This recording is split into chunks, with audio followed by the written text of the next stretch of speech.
Please welcome to the stage Jamie Del Porto, Head of Account Management at Adyen. Hey, everybody. Hello, everyone. Good morning. How's it going? Good. Thanks for coming this morning. I welcome you to move up if you'd like to move up with this small crowd. So how was parties last night? Good. Everyone has their coffee? All right, great. Ready for day 3? All right, great. Hey, my name is Jamie Del Porto. I am Head of Account Management at Adyen, where I look after strategic growth and partnerships for our platform customers. I'll explain platform in a moment. Prior to Adyen, my experience is 28 years at Visa, where I was able to do a lot of payment innovation initiatives, so a very exciting time. I am a payment nerd and geek by trade, so very happy to be here to talk to you about that today. And I'm no stranger to SaaS and startups. I spent 5 years at a cybersecurity startup. And when you really think about it, we're all in SaaS, aren't we? Yes, great. Awesome. I'm going to make sure I'm not standing in front of my slides so you can see everything great. So today I'm going to talk to you about embedded payments and financial services. What does that mean for you? What does it mean for your users and customers? Why does it matter? How can you take advantage of it? And considerations for getting into this space within your SaaS business. OK, so embedded payments, what is that? It is embedding payments, so integrating payment solutions into your SaaS software. And how many of you are doing this today? Anyone? Anyone? Oh, that's awesome. Great. So you have a first step there, so actually integrating into your software solution. Embedded finance is the next step of that. It's offering services to your customers also within your solution. So what are those things? Things like capital. So offering a loan or a cash advance, offering a bank account, or offering cards to actually do transactions with. So that's what we mean by that. What's the key word here? It's embedded. So we're not talking about that you have a provider and transactions all go somewhere else. This is actually integrated within your actual SaaS solution. So it is truly a one-stop shop for your customers when it comes to payments and financial solutions. Make sense? Great. Why is this important now? There's great stuff going on here. It's a very exciting time. I walked around the last 2 days. There's such great SaaS solutions out there today. But what's happening is things are evolving. You're all looking for profitability. You're all looking for new revenue streams. And your customers are looking for utility and service. So it's evolving to where companies like yourselves, SaaS service providers, are actually embedding payments and financial services into their solution. Why are they doing that? Said it already. Additional revenue, incremental revenue opportunity for you.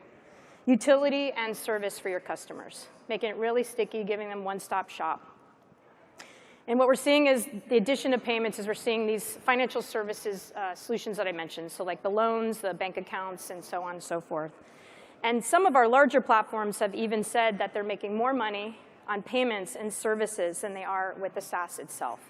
Let me explain that word platforms. I said it a few times now, so what do I mean? I mean you.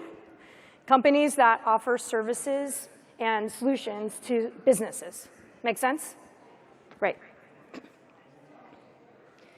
Why does it matter? What does it mean for your users? We did a study with BCG, and this is what we're finding. These businesses are struggling with their finances. So over half of them have a problem with cash flow, which is obviously really important. Almost a third of them, over a third of them, are getting rejected when they apply for credit by their traditional providers. Okay. And this is a crazy number, but almost 90% of them actually have to rely on their personal information in order to get credit than how their business is doing, which is crazy. So they're ready for this. And what we find is that they want it from you. They trust you. They use your services. You make their lives easier and better. You offer them simple solutions. And it's just a natural evolution that they want to see this from you. That's a pretty big number there. And when you do offer it to them, you're driving their satisfaction with you as their provider. That's a huge number from this survey. Like 97% of these businesses say you increase their satisfaction with you as a provider when you can offer this utility to them. Pretty amazing. But there's more. What does it mean for you? There's even more benefit for you. 70% potential uplift. And we'll talk about this in a moment. By offering financial services, payments, etc. Does that sound good? Yeah? Oh, lots of thumbs up on that. That's awesome. Great. So what are the considerations? That's what we're going to talk about. What's working, not working? When I think about that, I know that's in the title of my presentation, but when I think about that, I'm thinking about what the considerations are for getting into this space. The first is that you're thinking about it. So if you're here, you're thinking about it. You've already made step one into thinking about this important initiative. But let's get into more detail. What does it really mean? What are the considerations for customers? I know everyone here, I would like to see a show of hands. Who's focused on the customer experience? Should be everyone, right? So what does that mean when we get into this, and what are the considerations? Your customers, businesses, want and need fast funds, right? That's what they need. They want control over their finances, and they want visibility into where their money is, where it's going in, and where it's going out, right? Does that make sense? Customers, I saw that statistic, I showed it to you. They can't always qualify for financial services. They are excluded from that, and you can be the person that can offer that to them. Also, businesses run into things. They sometimes run into emergencies where they might need something. Maybe they have an inventory shortage and they need something that they need to order quickly. You can be that solution for them by offering financial services to them. So one-stop shop here is really important. Again, you're offering the utility, you're building the cool SaaS solutions. By offering payments and financial services, you're really giving them one place to go for everything to run their business, which can be very impactful. what's not working here or what the considerations are, customers are starting to expect this from you and from everyone in the space. And if you don't start to think about it now, you could lose out. You could not retain your customers. They can go elsewhere because they're not offering the utility. You're not offering the utility that they need. Make sense? Of course, we're all focused on this middle section, which is increasing revenue, right, and profitability. But you can really drive some incremental revenue streams here beyond your SaaS revenue. Not only in payments, but really in financial services. And this is all really just starting to kick off, this component. Let me explain how you can make money in this space. First, I mentioned a capital loan. So you can make revenue by offering loans, and you will get a share of revenue of that from the fees that is charged between you and their provider. Make sense? Great. Who knows how we make money on bank accounts? Anyone? Interest, exactly. So offer a bank account, you can make that interest directly. Third, by offering cards where someone can then access those funds, you can make some of that revenue on each transaction off that interchange fee. But let's put that all together. All those things together, 1 + 1 actually can equal 3. Let me go into why that matters. So let's say you offer a loan to your customer, right? So you're going to make the fee off of that loan. You gave them a bank account. They put that money into the bank account. So now you're making interest, right? And now you offer them a card to access those funds, and now you're making the fee off of that every time they use that card to make a transaction. So that first dollar that you invested in, that you gave to them, now becomes $3. Does that make sense? It can really, really compound, and that all together is a very comprehensive solution, which is very sticky for you, for your customer, and offers them utility that they're really looking for. What's the consideration here? Leaving money on the table, additional revenue that you might be missing out on, and potential impact on retention because customers are starting to want this and need it. Make sense? Right. Lastly, competitive advantage. This is new. It was great to see some hands in the room. We saw some folks that are offering payments. Fantastic. Is anyone that's offering payments also offering financial services like I mentioned? Oh, great. A couple people. Excellent. It's new. It's coming. So it can really be an advantage for you if you offer these things, right, against the competitors that are in your space and the utility that the customers need. So it's really something that is great. You can be on the forefront of it right now if you're thinking about these things. OK, how do you do it? It sounds great. How do you do it? I think the #1 consideration is your partner. Choosing the right partner in this space is extremely, extremely important. So what does that mean?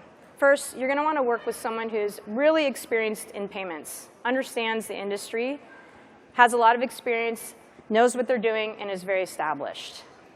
Second, you're going to want technology. You're all technology folks. You're going to want the technology. You're going to want to know that what they're putting in place works, that they're innovative, they're thinking about payments, they can offer these things like the financial service products that I mentioned. Very, very important. Second, even on the tech stack, how do they work with you? What's that plug and play? Trust me, you do not want to build this yourself. You want to work with someone who's built this, and it's really easy for you to integrate with. But everyone's different, right? Do you work on APIs? Is it components? How do you integrate into technology? Choose a partner that has the right thing for you, that is enabling you to focus on what you do best, and you don't have to really have the big tech stack. Make sense? Great. Third, understanding the support model, really important. They need to be able to support you so that you can support your customers. So that's everything from reporting they provide to how they handle reconciliation to how they handle your questions, which are coming from your customers, et cetera. So very, very important that they have the right model, so that gives you the peace of mind that you can focus on what you need to focus on, and that they're supporting you in the best way possible.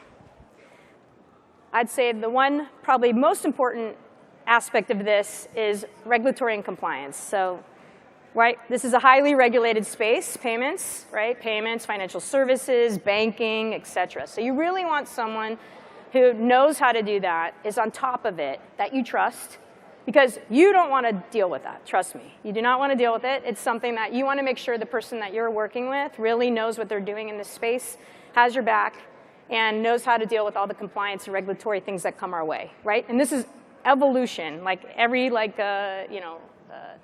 senator that comes in, president, whatever, there's always some regulation that's going to happen, right, in the banking industry. So you want someone that takes care of that so you don't have to do so. Take that burden off. And lastly, you really want a partner. Someone that understands your customers, someone that knows those industries that you support, someone that is going to help you do what you need to do where you need to do it. So whether that's what countries you sit in and offer payments and financial services to, what kind of payment methods your customers and their customers want to pay with, all of those things are super important. And you really want someone who's going to work with you on that, take all that burden off of you so you can focus on your innovation within your SaaS and create a really holistic experience for your customers. So choosing the right partner, very, very important. Let's see this in real action. I wanted to bring a couple examples of customers that have told us their experiences so that you can learn from those. So let's start with a company called Tessitura. Has anyone heard of them? I don't expect that you have. So they are a software provider in the arts and cultural space, but I'm sure you will have heard of one of their customers, which is the Met Opera in New York City. Yes? Great. So they're supporting and providing SaaS for like ticketing, membership for museums, arts and cultural centers, things like the Met, et cetera, right? So really great customer. In fact, they care about customers so much that they call their customers members, right? Super, super important. So they actually have done payments. They embedded payments. But they had many providers. And it was really, really difficult. It was very fragmented. There was a lot of friction. And that experience was really boiling down to their members, right? Again, members, very important. So because of that, they also lacked the innovation. They couldn't really do anything. They had to go to 5 different people or whatever the number of providers they had.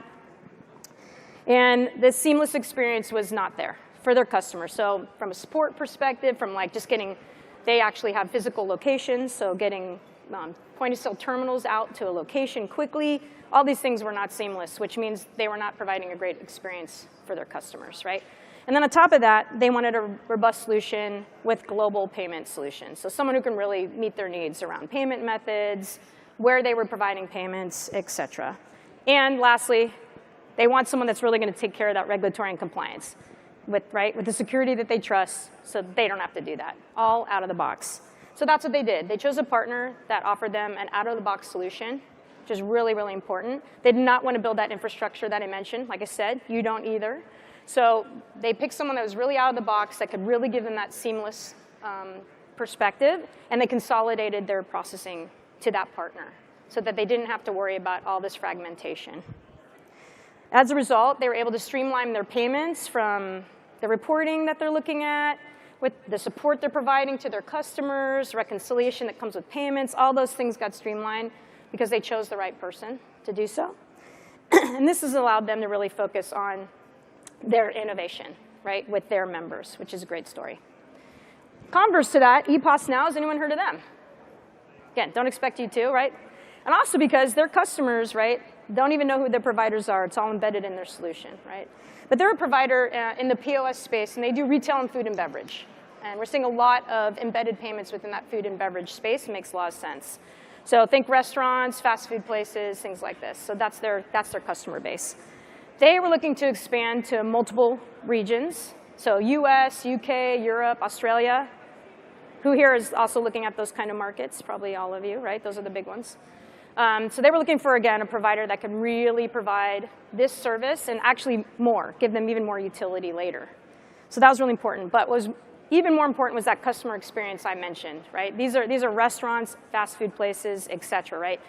Speed is key. The money in and out is key. So faster settlements, the fastest settlement possible, right?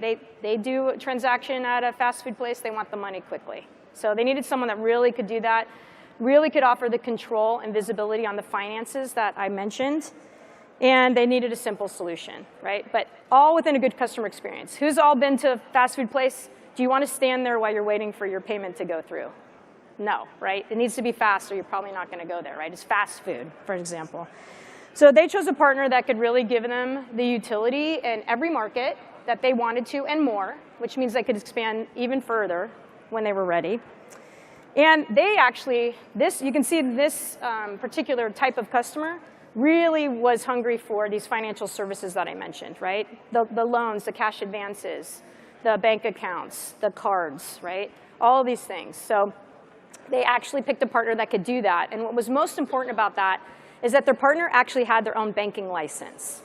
So first of all, they didn't need to get a banking license to do so.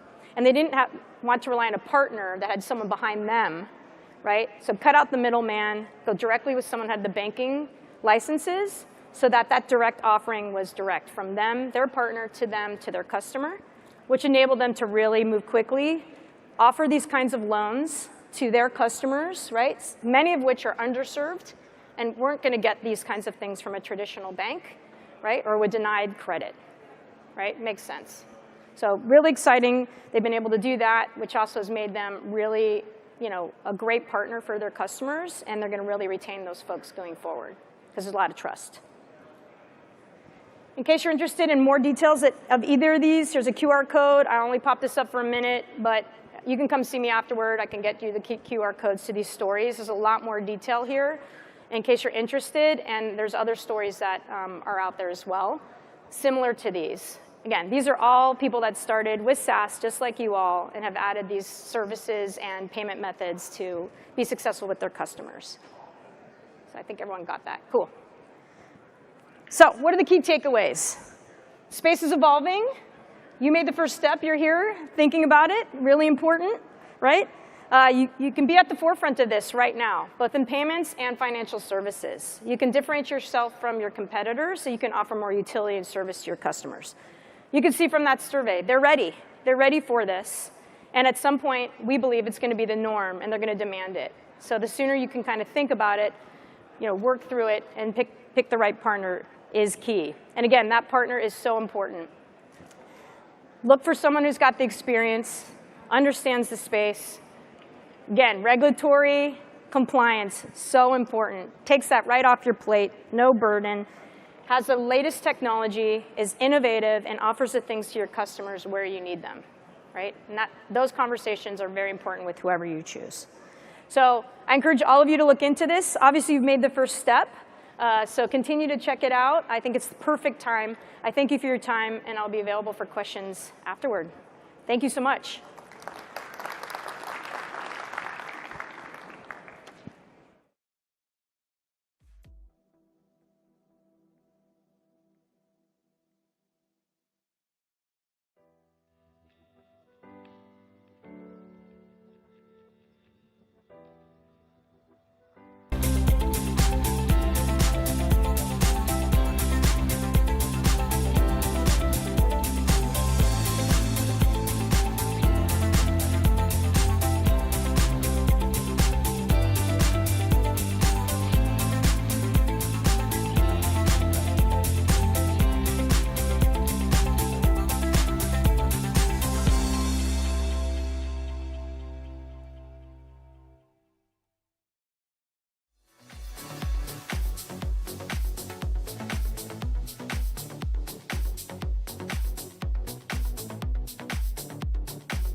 Please welcome to the stage Randy Wooten, CEO at Maxio, and Julie Newman, CMO at Maxio.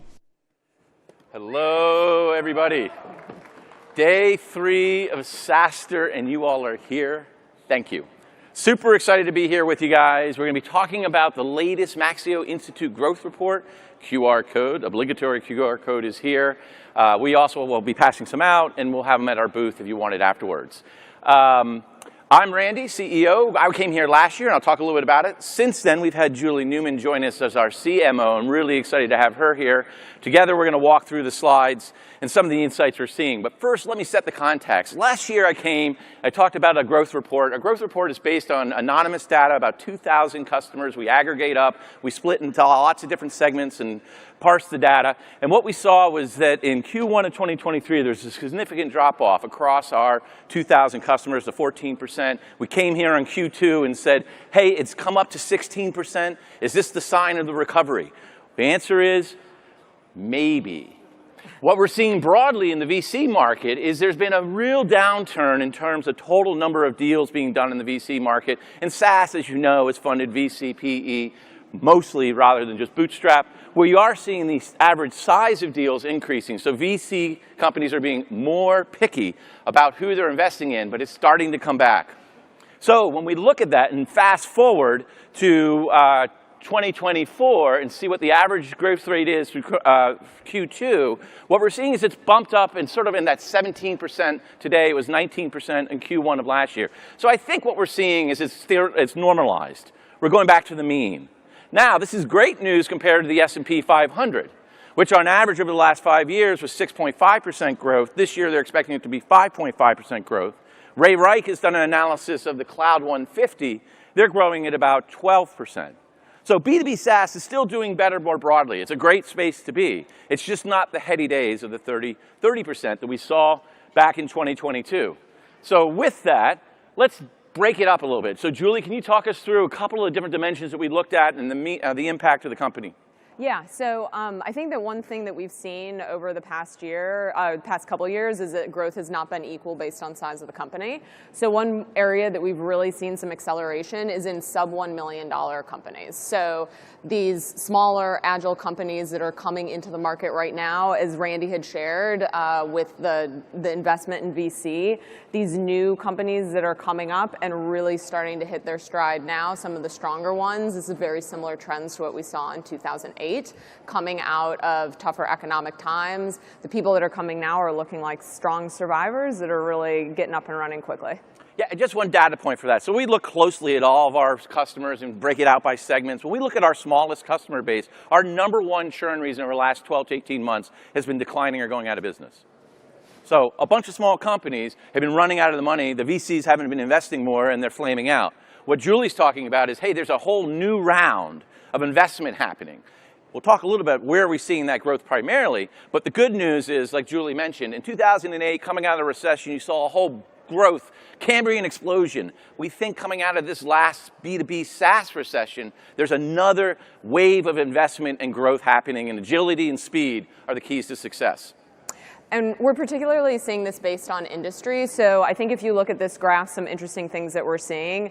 The number one area where, like, I don't know if anyone wants to raise their hand, who's what they would consider themselves to be sort of that, the must-haves, right? So people that are in logistics, transportation, supply chain, cybersecurity, these must-have companies are the ones that are growing the fastest. So you can see that on the dark blue line, you can see that on the yellow line. They're the ones that are really starting to ride the wave back up. One thing, B2B AI has been super hot, right? So who here is at an AI company, right? So we have lots of people riding that wave of investment. It's actually started to normalize a little bit, though. It's what we've seen in the growth rates over the past couple quarters, coming back down to earth a bit. But all of these three industries very hot right now in terms of how they're growing. Yeah, and if you just look back here at the different color lines, the light blue line is the B2B AI. Even back in Q1 and 22, Q1 and Q2 of 2022, the yellow line being cybersecurity.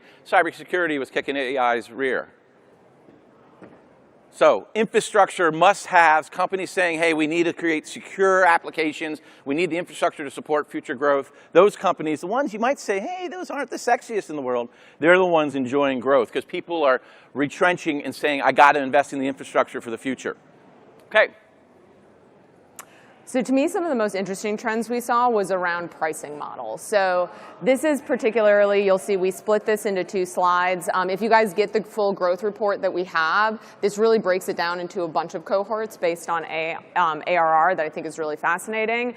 But what we've seen is for the sub $1 million companies, keep it simple. Coming into the market with more of a fixed rate price, like everybody right now is talking about usage-based, it's generally the hotness, right? When you're actually growing your business, if you look at that yellow line, that's the growth rate of fixed rate companies, sub 1 million. So the consistency, being able to get cash in the door, cash up front, understanding how your customers are paying you in a consistent and repeatable way, that's really fueling growth at this lower end of the market when you're building and growing.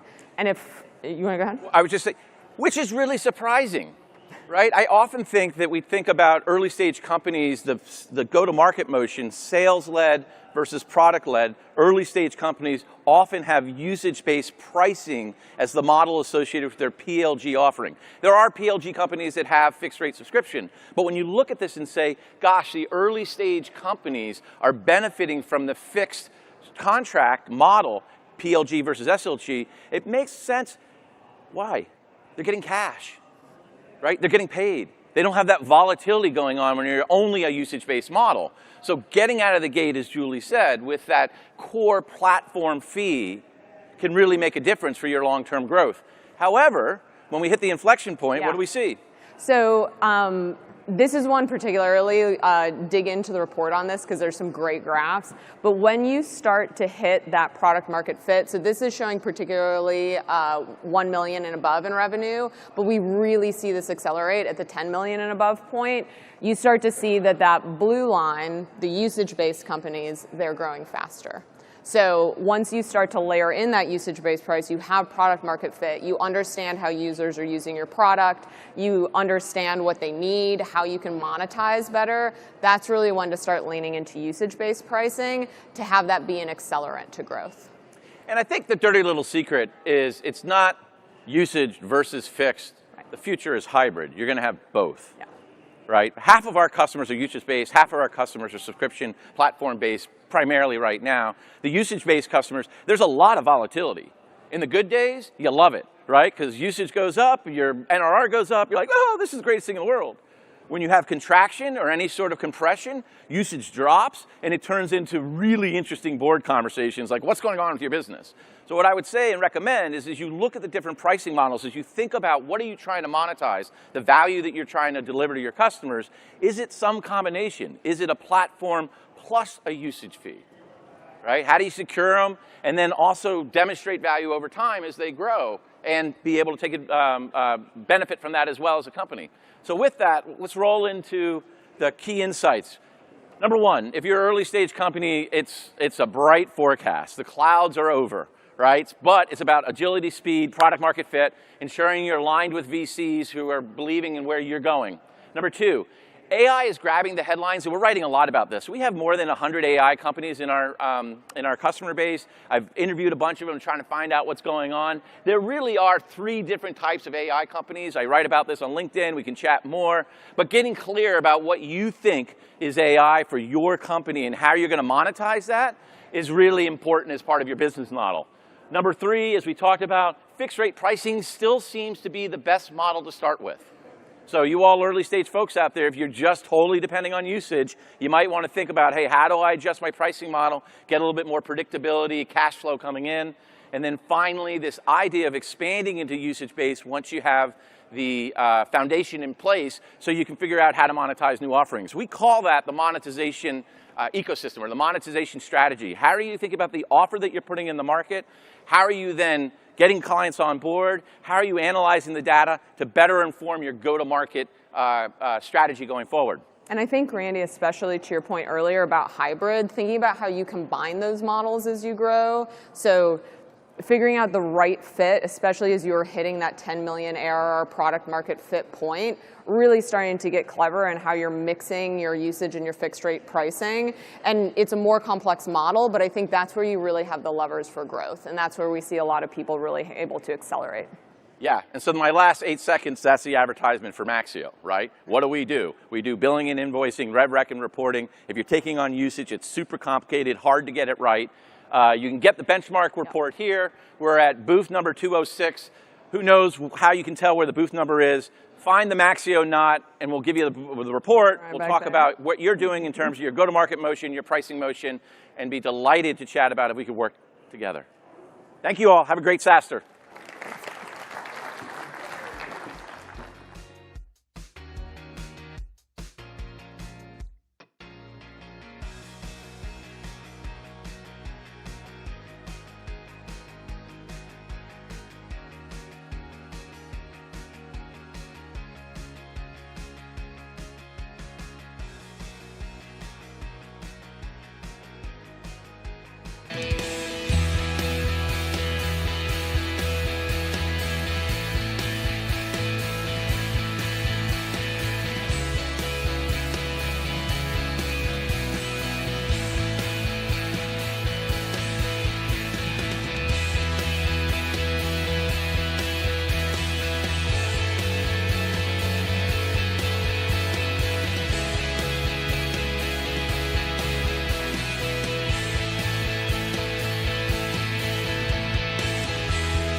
Please welcome to the stage Andrew Berger, VP of Revenue at CapChase, and Maria Parada-Ehrlich, Head of Partnerships at CapChase.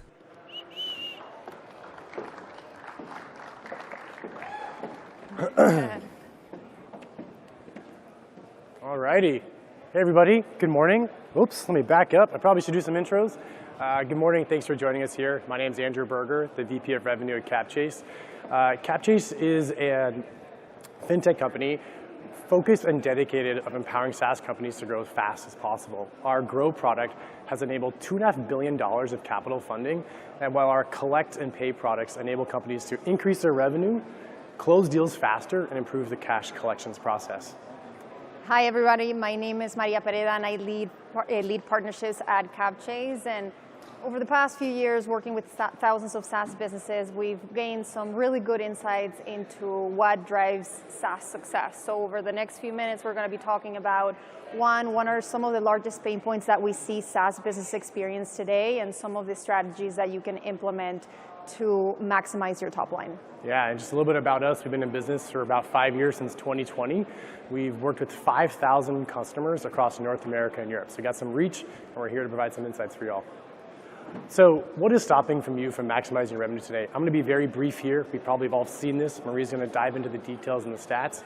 Number one, we see a lot of different stakeholders involved in the sales process today. There's a fun stat by Gong used to say a few years ago that by every $25,000 increments the deal sizes, the number of stakeholders involved exponentially increased by a power of 2. Now, that has some sort of limits of plateaus a bit towards the end.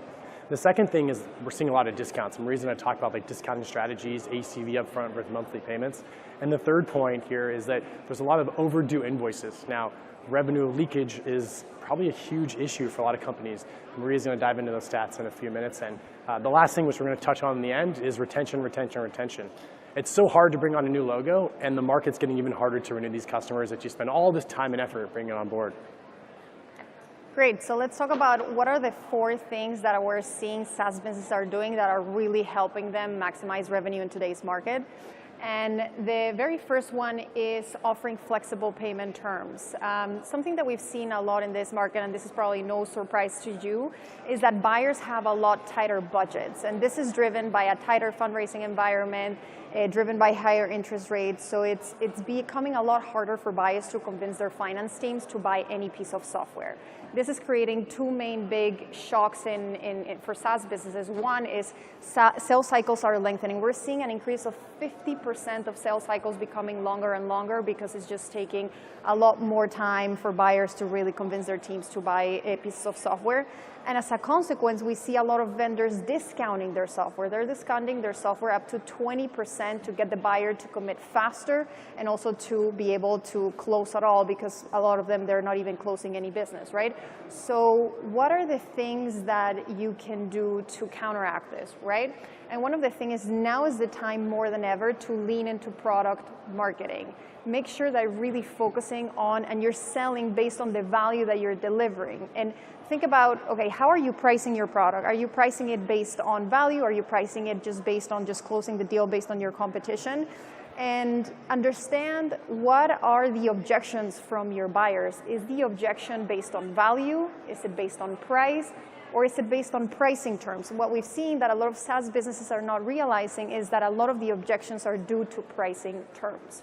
So one of the largest solutions and one of the more impactful ones that we're seeing SaaS businesses have is implementing innovative tools for flexible payment terms. And today there's a way to do it in a way that you don't impact your cash flow health.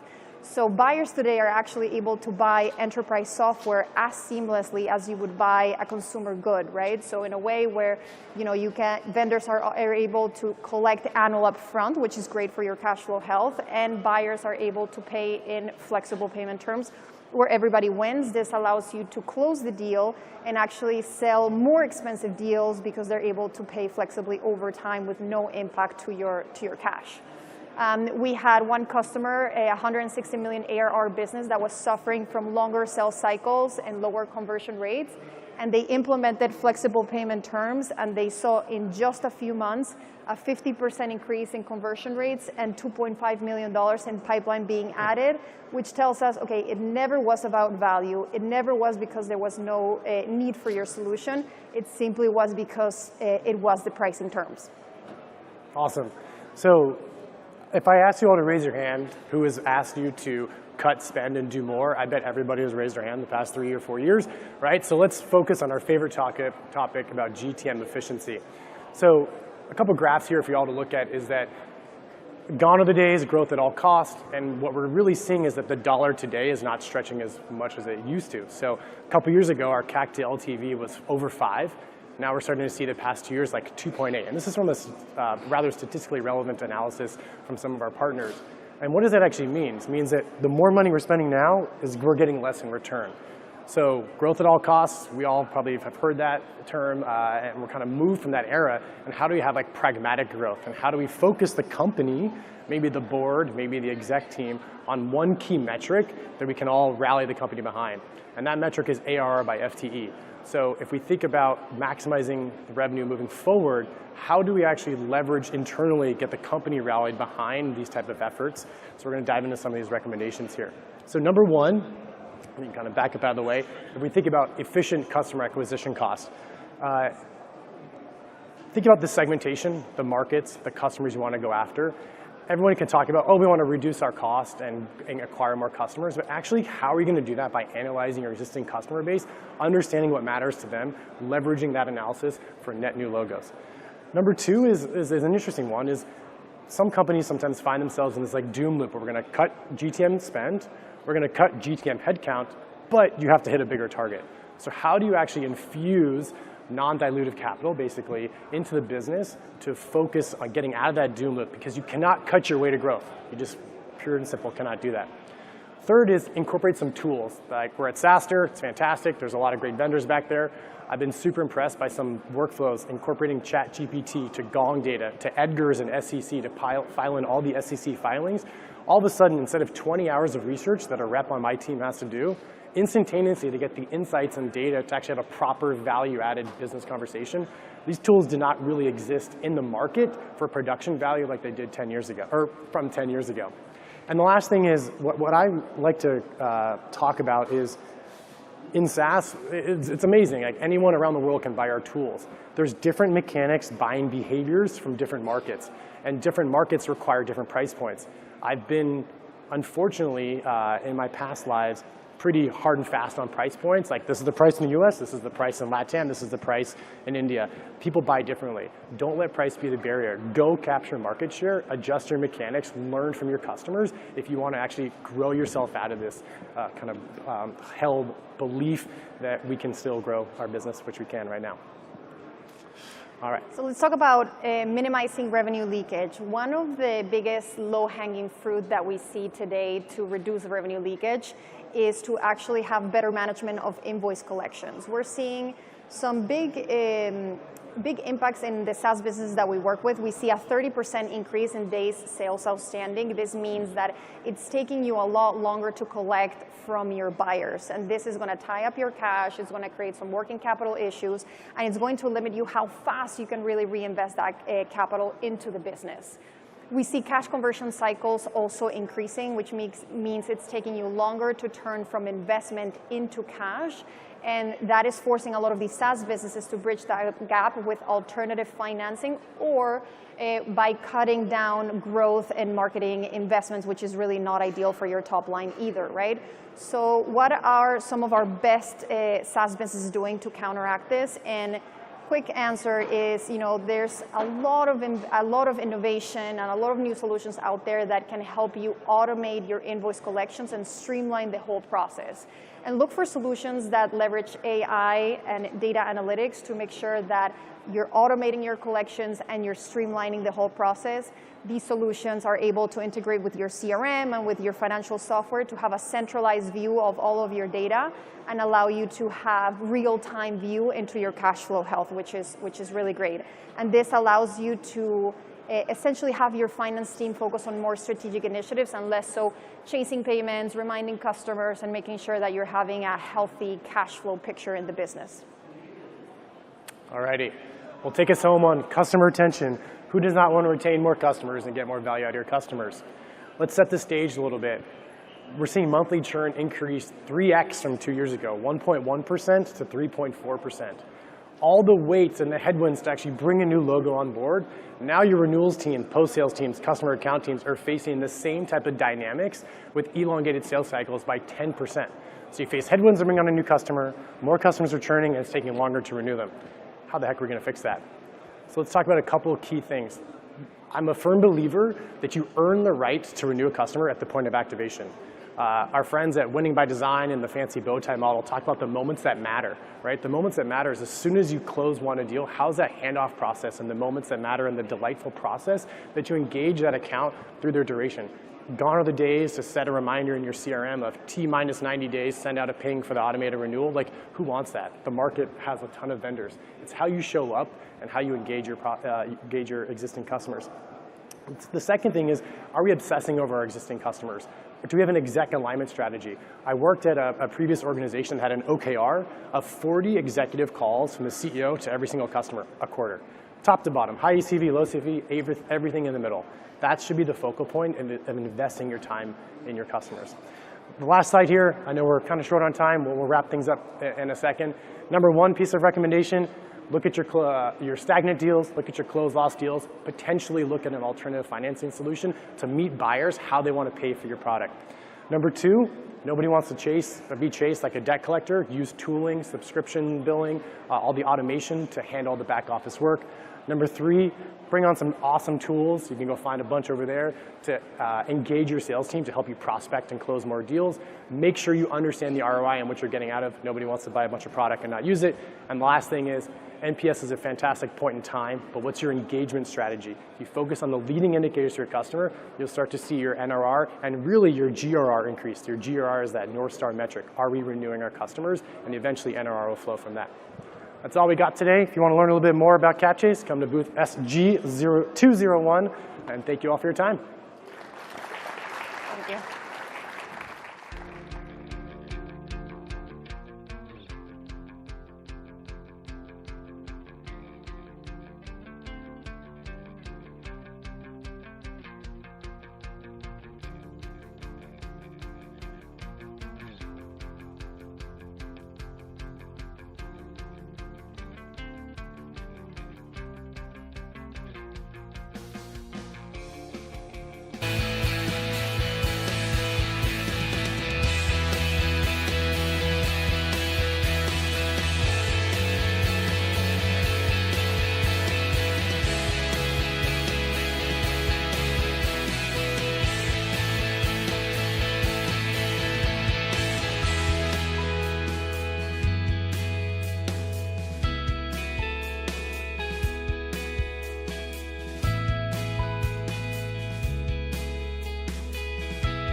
Please welcome to the stage Andrew Davies, CMO at Paddle, and Vivian Shao, pricing consultant at Paddle. Hey, how are we doing? Good to see everyone. Third day, a few hours left. My name's Andrew. This is Vivian. We are going to dive into 10 short, quick minutes of content. We would love to go as deep as possible at the booth after this. We've got loads of data we'd love to dig through.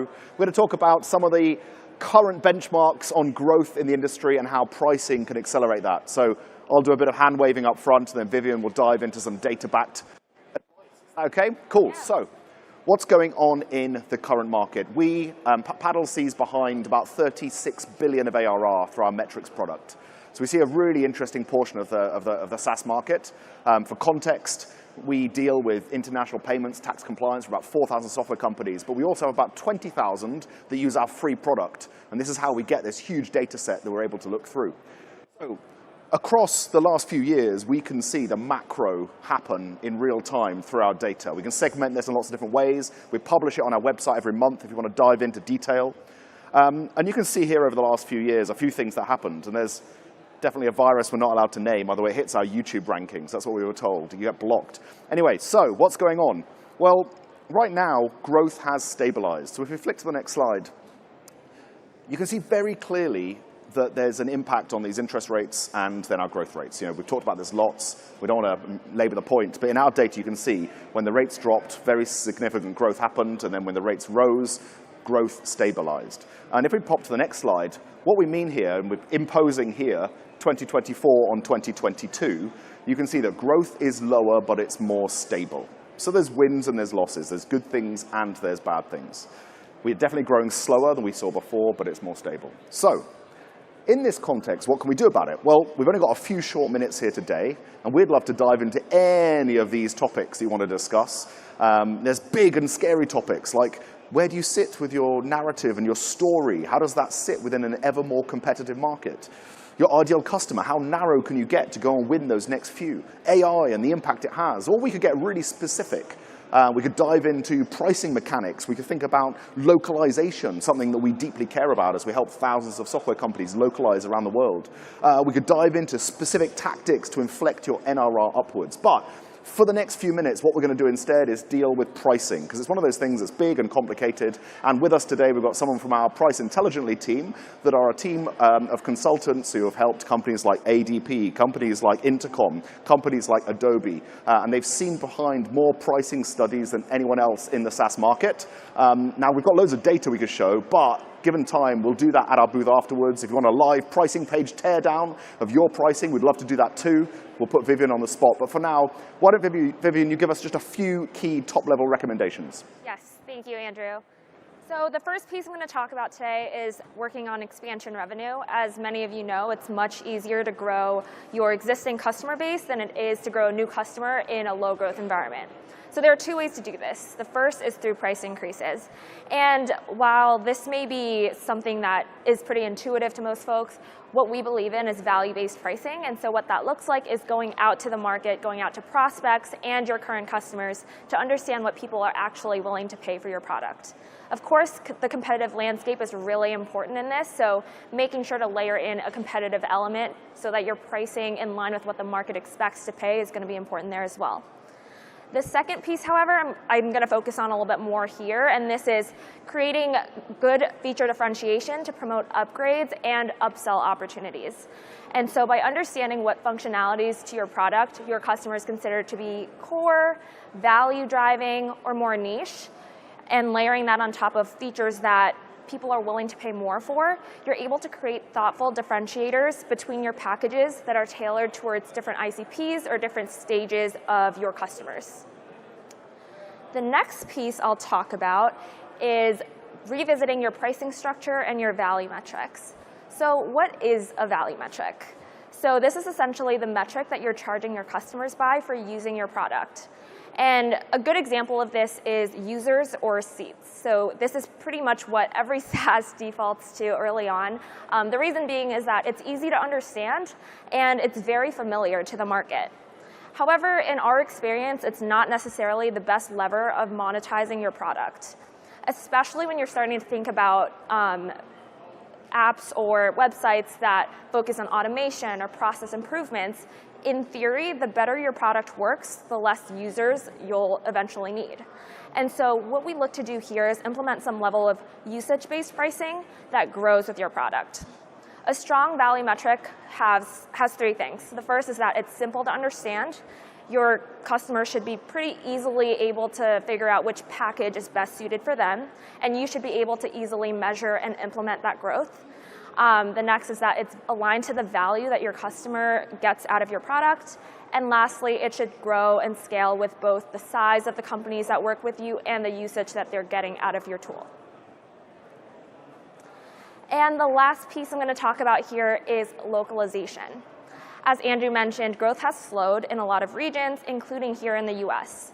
However, there are some regions like Australia, New Zealand, Western Europe, and Southern Europe that has seen a little bit more growth than we have here locally. And so expanding into those areas is a really good way to capture additional opportunity. There's two ways to do this. The first is through cosmetic localization, and that's something as simple as changing the currencies, the language on your website to make sure that buyers in those regions can pay and understand what they're purchasing. And doing this alone can contribute to about 30% growth from what we've seen. But the next piece that I'm going to talk about is true market localization. And this involves going out and doing research and understanding the willingness to pay of buyers in different regions. This is really important because the dollar goes a different amount of ways in different areas. And so understanding what willingness to pay looks like and what the competition looks like in different regions is going to help you stay competitive as you look to expand your product and your services into other regions. So with that, I'm going to give it back to Andrew to talk about our key takeaways here. Cool. So some top-level summaries here. The first thing is we have said that growth has slowed, but none of us in the room want to settle for less. Maybe we'd have a raise of hands for everyone who wants to settle for less. None of us want to settle for less. You know, the average age of someone wearing diapers in the US is 22. The average is not so helpful, right? There's a bunch of young people and a few very old people. So when we talk about this average growth rate, that's not what we should be focused on, because actually we see a really bifurcated story. There's people who are adopting these strategies and growing really fast, and there's people who aren't, and for a bunch of reasons are pretty flatlining. And so don't settle for slow and steady. Aspire to make sure you can be one of those who are growing at significantly above clip. That's the first thing. It's a mindset. And there's lots of bad news out there. Let's make sure our mindset is set on things are possible.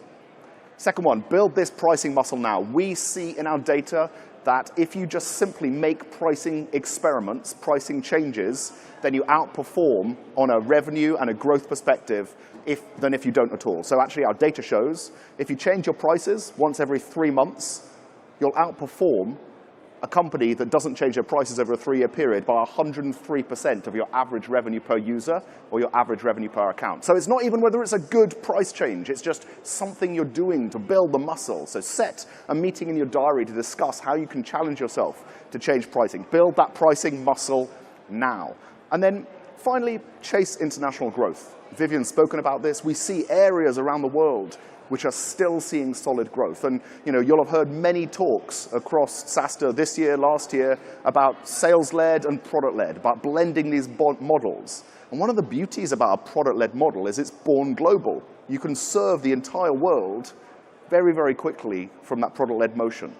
And so we love working with companies who have that blended motion, and they're able to serve the entire world. Because actually you build resilience into your business model, because even when there's slow growth in your home territory, you're able to chase higher growth around the world. Anyway, we'll stop there. There's loads of content throughout today, so you don't want to hear us anymore. But if you'd like to dive into loads of detail on any of this, the data that sits behind it, we'd love to show you it. If you want to get a live pricing page teardown from Vivian, please come and do that. And of course, if you want some nice swag, come to our booth next door and have a great final day. Thank you so much. Thanks, everyone.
Please welcome to the stage Colby Farber, Director of Product and Customer Acquisition at JustWorks.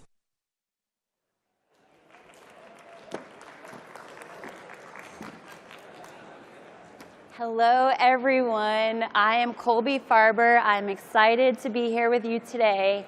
I work at JustWorks, an HR tech company that provides small businesses with access to payroll and benefits and global HR support. For our first decade, we served customers through our PEO product, which, through the power of co-employment and aggregation, offers entrepreneurs the ability to offload compliance risk and offer rich benefits to their teams. And for the past 3 years, I've worked on launching a new business line at JustWorks, JustWorks Payroll. Our charge was to extend the JustWorks value prop of providing a simple and intuitive user experience and pairing that with expert support so that small businesses can access JustWorks beyond the PEO model. Within 3 years, we went from an idea to a fully launched product and have over 800 customers signed up to date. And earlier this summer, we took what we had built out as this separate labs endeavor and integrated it into our core business. And in doing so, we unlocked more innovation across the broader company. So let's talk about how. I'm here to share 3 questions that we grappled with you all today for you to keep in mind if considering launching a new business line. First, why do it? Second, if you choose to do it, do you innovate within your core organization or do you set this up separately? And third, if you set it up separately, how do you think about integrating back into your core business? So first, why do it? Why start a new business line and why build? To start, consider whether you can reach your entire target market with your existing business. For JustWorks, we focus on serving businesses with less than 100 employees who are looking for an HR partner like us that is easy to understand and enjoyable to use and reliable to access. But only about 15% of small businesses in the US today seek out this co-employment PEO model. So we needed to launch a new product in order to reach our entire target market. Next, consider whether you have the core competencies in-house to build or whether it's worth considering an acquisition. For us, we did. We build our technology in-house, and we know well what it takes to successfully run a payroll business at scale through our PEO offering. But before moving forward, there was a third consideration that we didn't want to take for granted. Would our value prop resonate with the broader market that we were newly considering? We understood the needs of white-collar and high-growth businesses, but now we wanted to reach more types of businesses, blue-collar businesses, businesses with undesk workforces. Did they want what we had to offer? Are they tech adopters?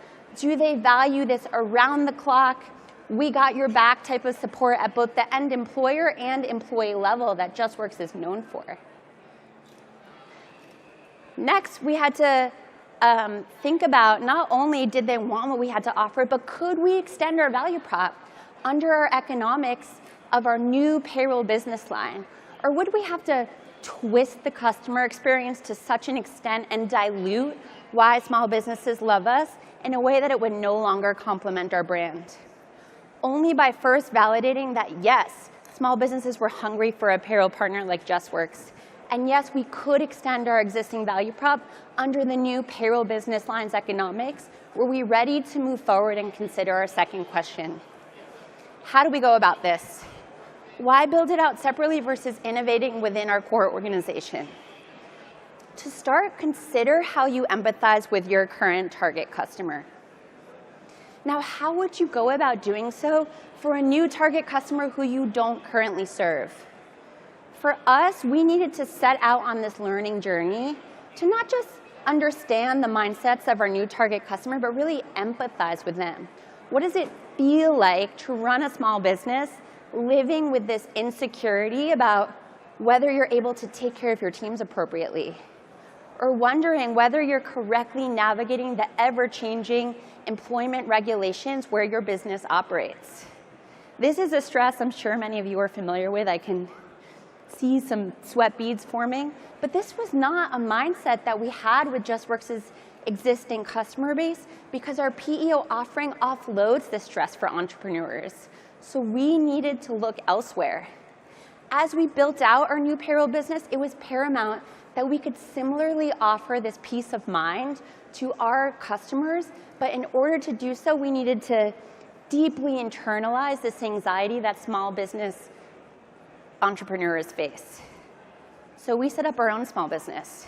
We spun up a new entity. Our team members became employees of this new entity. We built out a new office, JustWorks Labs. We created this scrappy environment alongside other business lines that JustWorks was incubating around international capabilities and new benefits. And we became our own target customer, our own first customer.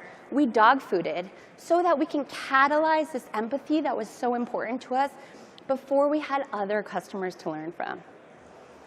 Second, consider the risk profiles of your new and existing business lines. If they are markedly different, like ours were, that can be a signal to set up your new business line separately. With JustWorks Payroll, we were optimizing for speed of development at a time where our core business was implementing more compliance risk controls, very much appropriate for a business serving hundreds of thousands of members. And beyond this compliance risk, we faced a real risk of distraction. We did not have a validated product. We did not belong going head-to-head with our core business for resources and priorities when they were focusing on continuing to grow a higher margin product. So we decided to set ourselves up separately, but from day one, we did so with integrating down the road in mind. We did not build out teams that we could easily tap from our core business. Think G&A teams like legal and finance. Our leases were short-term in nature. We did not invest in long-term investments that we couldn't get out of on a dime should our company priorities change. We built brand new tech platform from the ground up, but we did so adhering to the data model that our core business held, which gave us a ton of leverage. Because as tech companies scale, there become moments where it makes sense to re-platform, speed up development, launch more innovation, but doing so often requires that you sidetrack your product roadmap or double build. Instead, we went about building our new payroll product while modernizing our tech with full intention to extend that to our core business down the road. And that was only possible because we built from day one with integration in mind. So that brings us to our third point. Why go about integrating? We decided to integrate when two things became true.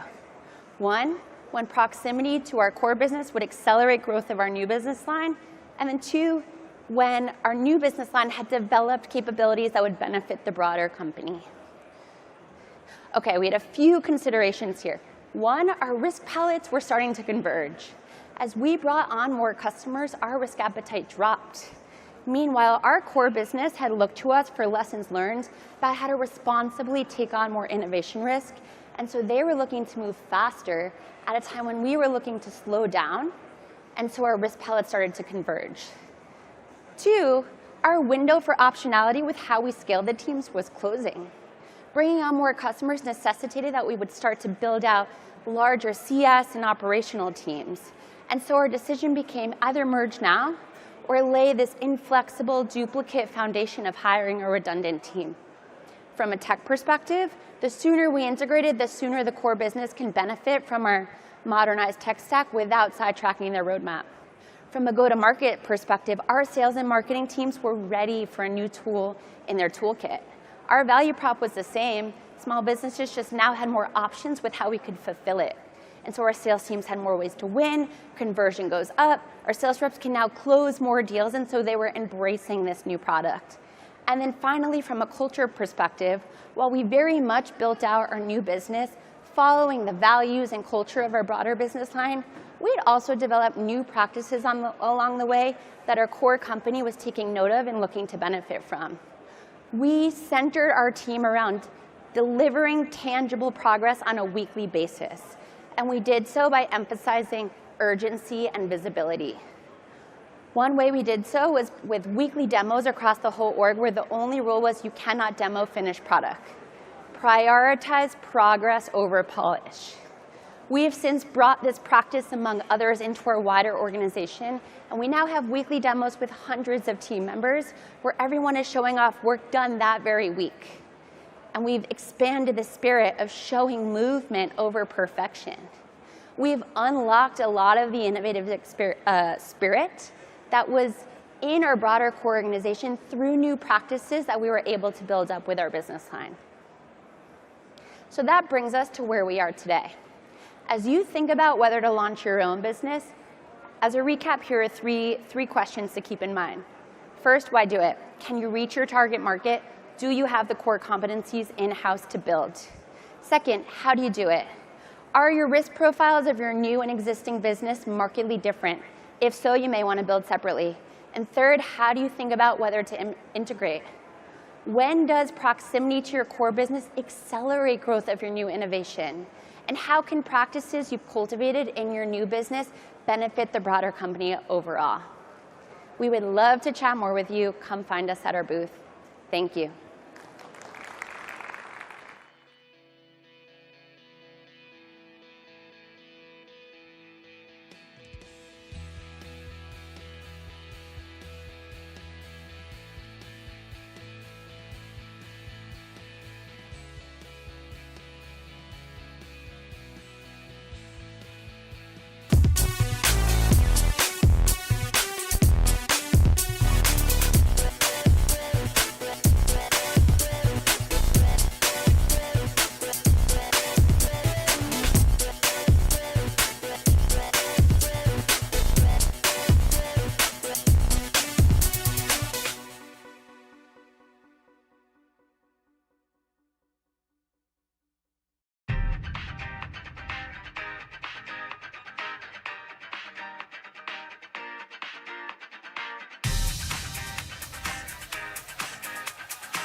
Please welcome to the stage Jason Lyman, CMO at Customer I/O. Hello. Excited to be here. For those that don't know me, my name is Jason Lyman. I'm the CMO at Customer I/O. Customer I/O is a customer engagement platform. So we help marketing teams and growth teams. Build automated journeys that help drive engagement and impact. Today we have about 7,000 companies that use our platform to send over 35 billion messages across email, in-app, push, and SMS. So given that context, we have really strong visibility around what types of campaigns work and what types of campaigns don't. So today's focus is really going to arm you with some best practices that you could bring to bear in your business to deliver more impact. So with that, let's dive in. In marketing, there's a saying that the right message, the right time, and the right audience is how you deliver the most impact. While helpful in concept, it can be a challenge to figure out how do you actually implement this. And I think this is especially true in the SaaS world where the market is pretty dynamic and constantly changing. However, the best brands have been able to figure this out. And as a result, they have developed some best practices around how to effectively apply these concepts. So let's talk about some of those ways now. So when you think about the right message, it's important to understand that personalization is going to be the key. If you think about your own experience, you're likely being bombarded with messages today, and as a result, many of those messages get ignored. So it's important that you figure out how do you stand out. And if you're able to stand out, it can deliver huge impact for your business. A recent survey by Dynata found that 84% of customers are more likely to purchase with a vendor that offers a personalized experience. Next, when you think about timing, the key here is to understand that context is super important. And the part about context that people tend to miss is the role that a marketing channel can play in delivering that context. Salesforce released a survey that said 71% of consumers prefer different channels of communication depending on the context of the message. So what does that mean for you as a marketer? It means that your marketing campaigns need to be omni-channel from the very beginning. If not, then you're likely missing out on the impact that you can deliver. And then lastly, when you think about the right audience, it's important that you build those audiences based upon the interactions that they've had with your business to date. In that same survey, Salesforce identified that 64% of customers expect campaigns to adapt to those changing preferences. So what does that mean to you? That means that you need to be data-driven not only in how you create the audiences for your campaigns, but those audiences need to be dynamic. So you need to be shifting customers in and out based upon the actions that they're taking. So in thinking about these concepts, we went back and looked at all the campaigns that are run on Customer I/O. And what we found is these themes were consistent across the top performing campaigns. And so what we want to do is walk through some practical examples so that you can see how these concepts are applied. So let's first start with Notion. So hopefully a lot of you are familiar with Notion. It is a AI-driven workspace where you can write, plan, and organize as a team to deliver more impact. They've gone through massive growth over the past couple of years and recently crossed 100 million users. And while this was amazing progress for the business, it created some challenges for a young lifecycle marketing team.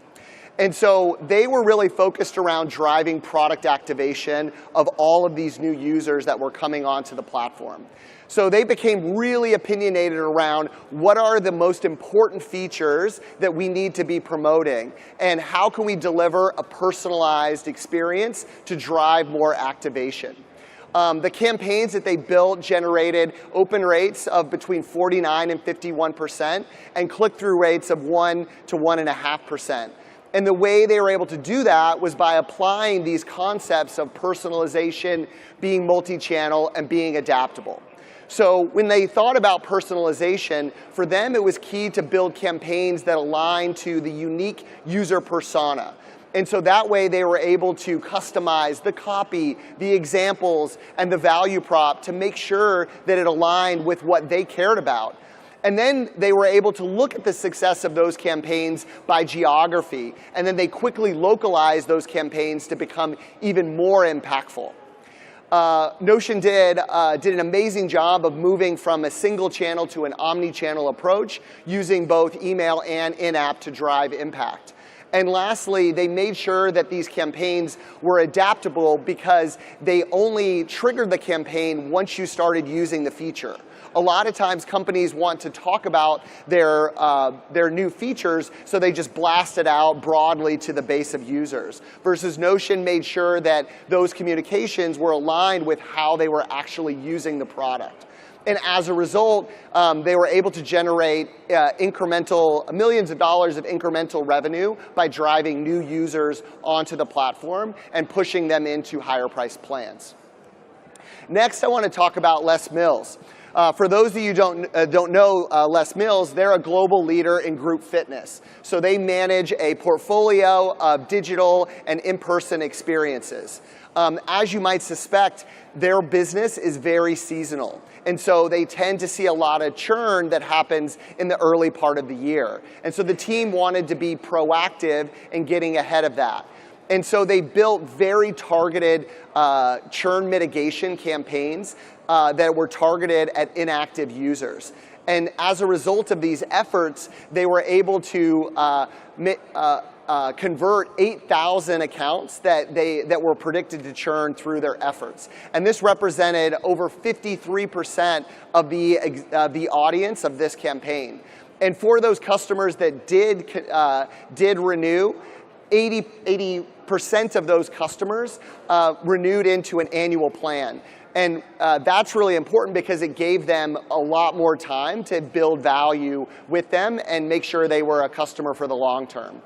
Les Mills was able to take this concept of personalization and apply it in an effective way. They looked at the activities that those users had used in the past to inform the recommendations of the campaign. And additionally, they were able to provide personalized offers that were based upon the lifetime value of that customer. So they could be more aggressive with high LTV customers and less aggressive with lower LTV customers. They were able to launch this across 3 different channels. It was a wonderful mix of email, in-app, and push notifications. And the campaigns themselves were adaptive based upon the current activity levels of customers. So they used a data-driven approach to identify the initial wave, and then they monitored their customer base going forward. And so when they identified an account as being inactive, they were dropped into this campaign. So what became a one-off effort is now an evergreen approach. Last but not least, I want to talk about Zen.com.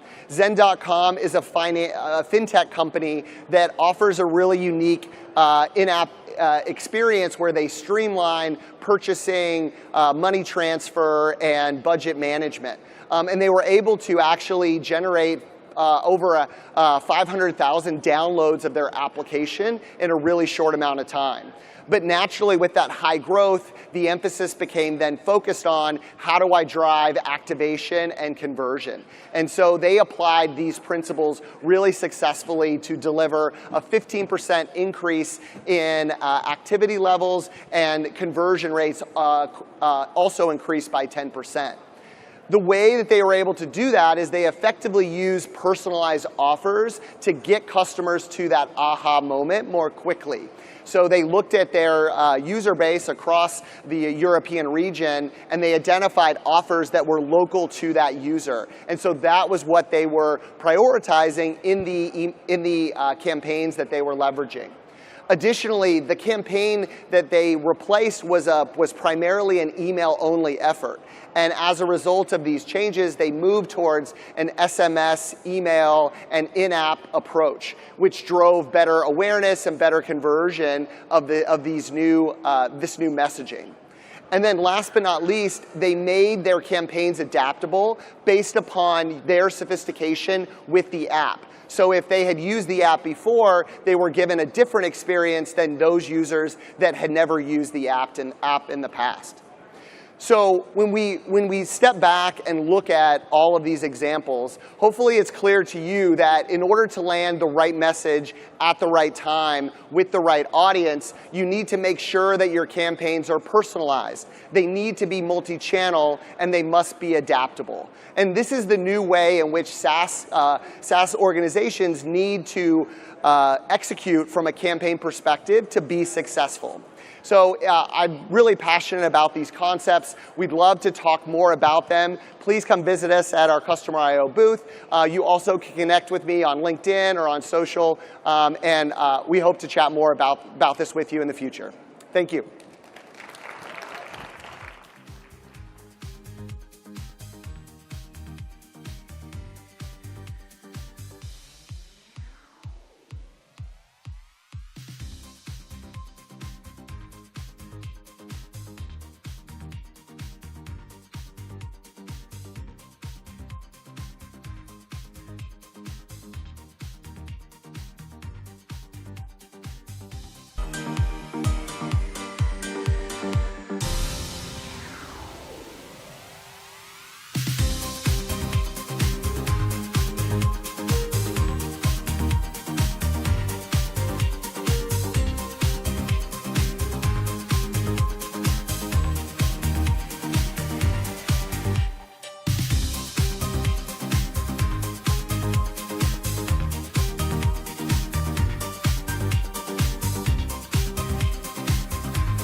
Please welcome to the stage Anthony Owens, CRO at Prismatic, and Libby Stengel, VP of Customer Success at Prismatic. I think the applause is 100% not necessary. Hi everyone, I'm Libby Stengel and I'm the Vice President of Customer Success at Prismatic. Prismatic is an embedded integration platform as a service that connects your product to the product your customers use. And I'm joined today by Anthony Owens, the CRO at Prismatic. And Anthony has extensive experience building sales teams from startup all the way to private equity-backed sales teams in the hundreds. Yep. And Libby has very similar experience with size organizations. She's managed all versions of customer success. That's everything from support to technical account management, commercial account management, and we're excited to talk to you today. We're going to talk a little bit about how to shorten your sales cycle and increase your customer stickiness. Just real quick, how many people here represent CS? Woo! All right, sales? Yeah, there we go. That's, all right, I know who my audience is then. All right, cool. So, at Prismatic, what we've found, and I don't think this is probably uncommon for any of you, in today's current age of selling, our customers are coming to us relatively informed. What you really need to do to make it impactful is you need to kind of shift the perspective to your buyer side. And so I think the three different ways that we've approached making our sales work better is that we focus on the problem that our customers are trying to solve. We connect to the rest of their technical ecosystem. I apologize. Is there any way we can get the monitor flipped over to presentation view, not speaker notes? No, we're cool. All right. And then lastly, in order to increase that stickiness, we're going to talk a little bit about optimizing that transition from sales over to CS. Where did our product not enough part go? This is it? I'm going into it? We're going into it. So, and kind of focusing on the customer's perspective, I think one of the very first things that we found when we started demoing our product and we tried to do a broad stroke demo, it just didn't hit. It did not resonate with the prospect. And so what we found is that focusing on a specific use case and making that demo about that use case is what made the biggest impact. And so focusing and understanding what that use case is going to really help you demonstrate your product as the right solution. And then when you are solving that, or when you are showing that use case, showing specifically how your product only solves that problem and not all the capabilities of what your product is able to do. Lastly, in order to make sure that handoff goes seamlessly is to document everything you can from the sales process. That's from the discovery, through the demo, through the POC, have a really well-documented process to understand. So when you hand it off to the CS team, they're really capable of being able to run with it. And then lastly, obviously, we think these are what's going to help you win more deals. You can weed out the unqualified opportunities early, know if the goals of the customer are, and then what is going to be most important as you hand them off, obviously all leading to reduced churn. But, there's a big but, a great product isn't enough, no matter what that sales team says to you, no matter how awesome they think they are. Let's talk a little bit more about that. So this is no surprise, and you've probably seen this in the market over the last couple years. You've seen that there is a greater spend on SaaS applications, and you can see this by the chart over the last couple years. You've seen a lot more spend over a lot more apps over the last couple years. We've also seen, and you've probably noticed, that the sales cycle is shortened, and what that means for you is that your customers are coming in a lot more informed, and also you've got to show your time to value with that product really quickly.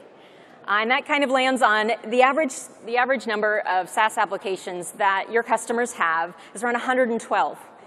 And so thinking about a product not being enough, you've got to start thinking about integrations because your customers sure are. But don't take our word for it. G2 recently came out with a report that talked about what are the top buyer considerations when they're going to market to find a SaaS application. And the number one consideration when they go to market is integrations. So you cannot come to the market with just a great product. You've got to have a seamless and easy approach to implementing your integrations, like via a marketplace, where they can come in and have a really nice experience for their customers. So how do you do this? First thing you've got to do is figure out what their tech ecosystem looks like. And we're talking about 112 apps here. Figure out what is important to them in those apps and make sure you make that integration demo and experience by your customers a first-class citizen with your product. If you have ability to demo integrations, do it. Talking about it's great, demoing your integrations with your product, super impactful. All this really kind of, again, not disqualifying yourself early in the sales process because you don't connect to the other tools that your customers are using for. It helps them realize value faster, obviously increases adoption. It reduces or creates a moat around your product, which is in turn help you reduce churn. And so when you've got this perfectly navigated, well-executed sales process, you hand it over to CS to do the easy part, right? Yeah. There's no CS people in this room. You would have responded to that. And then I try, as it's being thrown over the fence, I try to catch this flaming hot mess that sales put together for us. I'm kidding. Not really, but maybe. So you have to really think about that optimization from that sales process to CS. You want to make sure that you've used that data that sales put together, and the sales team has a ton of data around that customer, what's important to them. Make sure your CS team, your onboarding team understands what problem is at their core. And then that customer feels like the onboarding process is a continuation and not a restart. Nothing's more annoying to a customer is when you come into an intro call and say, tell me what you do. Can't get any worse than that. You also, when you're talking to that customer, you'll probably already know what their high priorities, what their high value items are and what they're looking for outcomes. But reiterating that and confirming it with that right in the onboarding process builds early trust, which comes into play when you're talking about ROI and renewals. And then as you're onboarding, you have to promote your wins, and this is often missed in the onboarding process. The team does something easy or completes something hard. You celebrate that win internally. You acknowledge it to that internal team or to that tactical team, but you also make sure you're reaching out to the stakeholders and letting them know about that win. 9 times out of 10, their team isn't telling them. So you've got to take it on yourself to go out and make sure those stakeholders know about that win. And guess what that stakeholder does? He turns around and thinks, is this ROI? Am I getting ROI out of this product? Sure seems like I am. My employees are winning with it. Last piece, all of this comes to make a positive, trusting experience. And that it'll increase stickiness as well as reduce your churn risk. Again, same things we talked about at the beginning. Focusing on the problem that they're trying to solve, make your solution specific to them. Identifying what that use case is and a way to demo that effectively, I think, is single-handedly what's contributed to our success over the last couple of years. Being able to connect your products to the products that your customers use, that is the differentiator in today's marketplace. Being a great product, again, just isn't enough. You've got to be able to show how it connects to the rest of their ecosystem. And then having a great CS partner like Libby and her team, optimizing what that handoff process looks like, giving our customers the same feel through the sales process that they get the post-sales process, simply helps you guys win more deals. We did it. We did it in under 10 minutes. We have 1 minute, 49 seconds left. Are there any questions?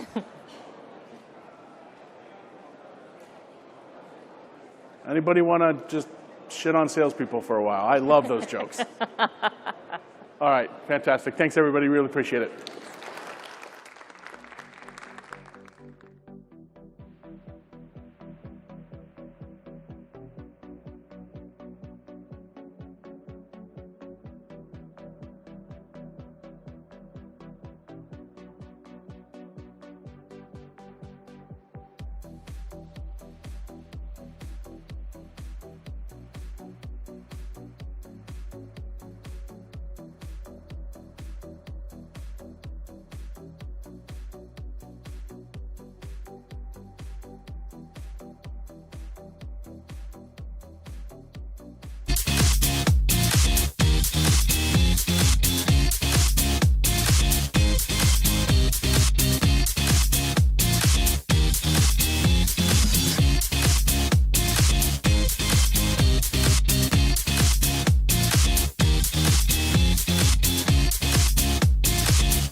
Please welcome to the stage Durrani Pitts, Vice President and Business Partner Manager at Fidelity.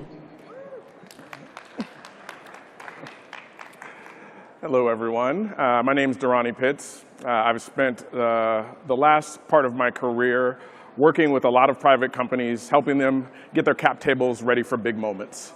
So today I'm going to talk to you about how you can optimize your cap table for those moments. So why is this actually important? Like, why do you need to optimize your cap table? Well, if you've been out in the marketplace lately, you will know that it's changed a little bit. Deals are taking a lot longer to get done, and less deals are actually getting done. And what you may not know is that your cap table is one of the pieces that gets examined a ton during any type of deal. So it's very important that you are ready for those instances and you're not doing a ton of scrambling to get things done at the last minute. Okay? We want to make sure that you're prepared, so we're going to go through a couple of things to help you understand why this is necessary and show you a couple tips of how. So I'm going to take you back to a day, maybe junior high, that you might remember this function on the board, y equals f of x. It just lets you know that y is determined by what happens with x. And if you don't actually remember those days, we can actually make it a little more salient for you by saying that, hey, maybe the apps that you build are a function of the code that you write. And as you change that code, so does the app in the way that it functions. So why am I bringing this up? It's because your cap table is actually a function of legal documentation. And not a lot of people look at it this way, but this is really what the cap table is. It's a numerical representation of a ton of agreements that have actually happened to show who owns what. Now, not only is it that numerical representation of legal documentation, but investors look at this and they see it's actually who you hang out with. It's the company that you keep. Who have you allowed on that cap table? Okay? They're also looking at how detail-oriented you are. Okay? Is the cap table very messy? Are there a lot of holes? Are there a lot of things that we have to fix? And then last, it's really a representation of how you will allocate a very scarce resource. Your equity is one of the most expensive things you have to give in your company. And if an investor is giving you money, they want to understand how you're going to allocate that resource to help us all reach the goal that we're looking for. So 2 ways that you need to optimize your cap table. The first is for due diligence. As we talked about it, investors are going to be looking at your cap table. They're going to want to understand the ins and outs of what the ownership is. Okay? So you have to make sure that your cap table is airtight, okay? That there aren't huge discrepancies in the cap table, and make sure that during a diligence process, it doesn't take you forever to locate the legal documentation that's associated with the transactions that we're talking about. Okay? That is where they do the diligence. It's not just looking at the cap table. They're going to look at the legal documentation because they want to be 100% sure that when they put their money into your company, that they're getting the percentage of ownership that they desire. Okay? Now, another thing that you may need to be aware of is as your company grows, cap table management doesn't just become something that your law firm deals with or you as a founder actually deal with. It becomes more of a team effort, I would say. As you grow, you start to have heads of finance. You start to have heads of legal, heads of your people team. Okay? And all of them will have different instances where they need to touch the cap table. The finance team is going to be looking at what's called ASC 718 and all of the expensing of stock options. Okay, your legal team's going to make sure that you aren't breaking any regulations, right, or going awry on any sort of securities laws. And the people team wants to make sure how are we incenting people to stay with the company and how are we providing incentives for people to join the team and the vision that we have. Now, many hands make light work when it comes to a team effort of managing the cap table, but it also can make a humongous mess when the right hand doesn't know what the left is doing. Now, I can share one experience specifically where I worked with a company that was going through a transaction. And for that transaction, we actually had to manipulate some of the equity grants of individuals. And that manipulation of those equity grants caused an acceleration of expense accounting, which isn't a big deal because it's something that you can fix afterward. But the legal team that was driving the transaction wasn't aware that we were going through an accounting audit at the exact same time. And one of the areas that they were looking at was expense accounting. And expense accounting blew up and went awry. And at the 11th hour, I had to tell people, hey, you're going to need to calculate this by hand because there's nothing that we can do. We have to leave these things separate to go through this calculation. Now, I've never seen someone's face turn white as quickly as telling them that they needed to actually calculate expenses for someone's stock options by hand. It can be done, but it's not a task that you want to do often. So remember, the left hand has to be knowing what the right hand is doing. And if you have all of these different areas working into your cap table, you need to designate one person to have a global view and understand what everyone is doing so that you don't run into issues like this. Okay? One note to jump back in on due diligence. Just know that the macro environment can change really quickly. Let's say, for instance, you got a term sheet and it was January of 2020. And you got a question from an investor that took you a lot of time to figure out. Well, we all know that within a month, the entire world shut down and a lot of investment went away. So there are some companies out there that, through the course of their due diligence, actually went out of business. Okay, so this is very important to keep your cap table tight and have everything in line so that the legal documentation that you have is very well connected to all of the transactions on your cap table. So, key takeaways, again, remember, the cap table is a function of your legal documentation. Don't forget that. And make sure that you're able to map all of your transactions, okay, to the legal documentation. You will need to find those in diligence exercises. Those are the things that are going to be looked at when you're fundraising, when you're getting, having an exit, especially if you're going public. And then as you grow, remember that there needs to be a coordinated effort for managing the cap table.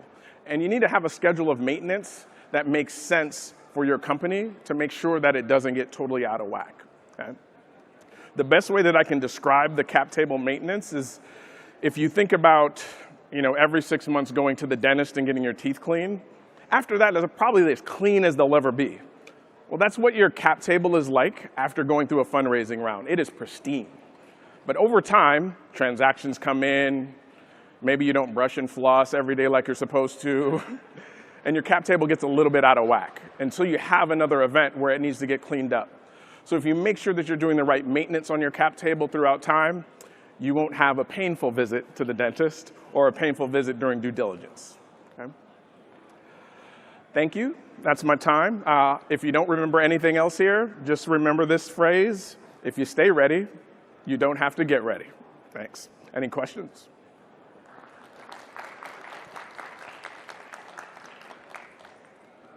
Sure. You can go there. Do you have a question or you do not? Oh, for later. Okay. You can have a question one-on-one if you'd like. Anyone brave enough to ask a question in front of everyone? Sure.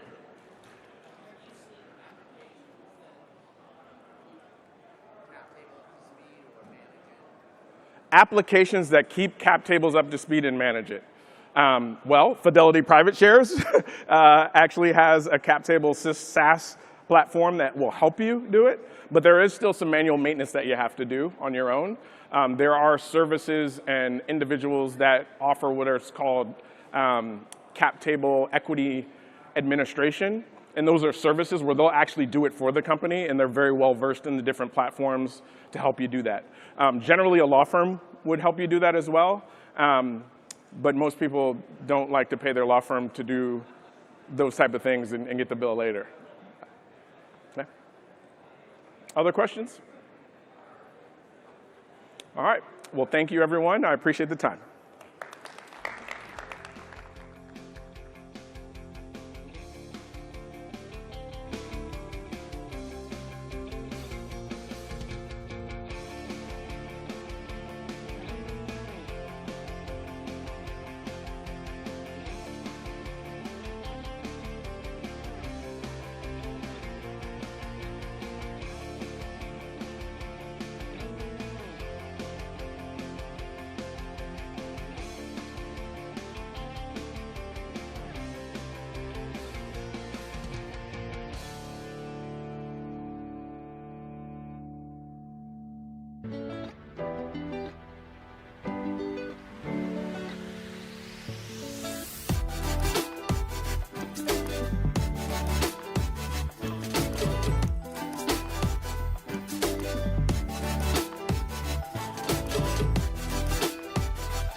Please welcome to the stage Nam Lee, SVP Embedded Sales at Workato, and Hannah Peacock, Director of Solutions Marketing Embedded Platform at Workato. Oh, it's too far. We got to get a little closer. Bring it in. Hey, everyone, thanks for having us and thanks for joining. Today, Hannah and I are going to talk about why our customer success organization is the most important organization in our business unit. You want to? Oh, is this my intro? Mm-hmm. Terrific. For those I haven't met, my name is Nam Lee. I founded the embedded business unit here at Workato. So what that means is that we're an integration platform, and our business works exclusively with other software companies to power integrations to their customers. So obviously, it's been a really easy 18 months for us.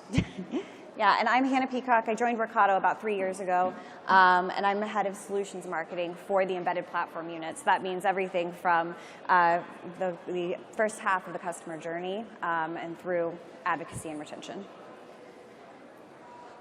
So we're starting with a little question here, and Nam kind of gave it away in the beginning, but what role is most essential, right, in driving the long-term success of your business?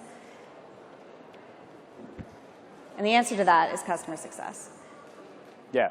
So why did we send a marketer and a sales guy to talk to you guys about the customer success organization? Because that's kind of the point. We've talked to a lot of you guys this week, founders, small companies, large companies, and everybody has sales on their mind. But particularly right now in this economy with everything going on, what we've learned and what we've understood in our ecosystem and our customers' health is that resilience is probably the key trait that you need to understand that you have to be able to gain from your entire customer journey.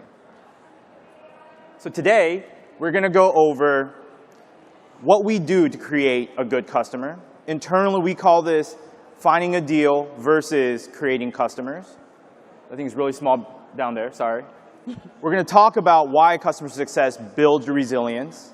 And then we're going to go through very specific things that you should be doing in your entire customer journey to make sure everybody's making the customer success managers' lives a little bit easier. All right. Why don't we go next slide? Terrific. So first and foremost, good sales is about customer success. So when I first started the business unit at Workato a little over 5 years ago, I was obviously the sales guy. We hired a sales engineer because I'm not smart enough. But the next person that we hired with pressure to go hire more salespeople was a customer success manager. And the reason why we did that even 5 years ago was I knew I could sell the product. I knew the value that it brought to the market. What I didn't know was how come all of my competitors were failing after 3 or 5 years? All of them. MuleSoft used to have embedded. They were all a bunch of small players, but they kept going out of business. So the one thing I didn't want to do was tell my wife I got another job 18 months into this job. So the first person we hired was a customer success manager. We had 3 customers on board, and I leaned on her expertise early on to understand what makes a good customer for you. What do you care about? And what she taught us is, first and foremost, she needed somebody who can get on the platform and go live quickly. So time to value became the most important metric that we had. And we knew, look, everyone knows that you're going to need to land and expand your customers. One thing that I learned in my sales career was that salespeople are lying to you. It takes almost no work for a healthy customer to spend more money with you if your product works.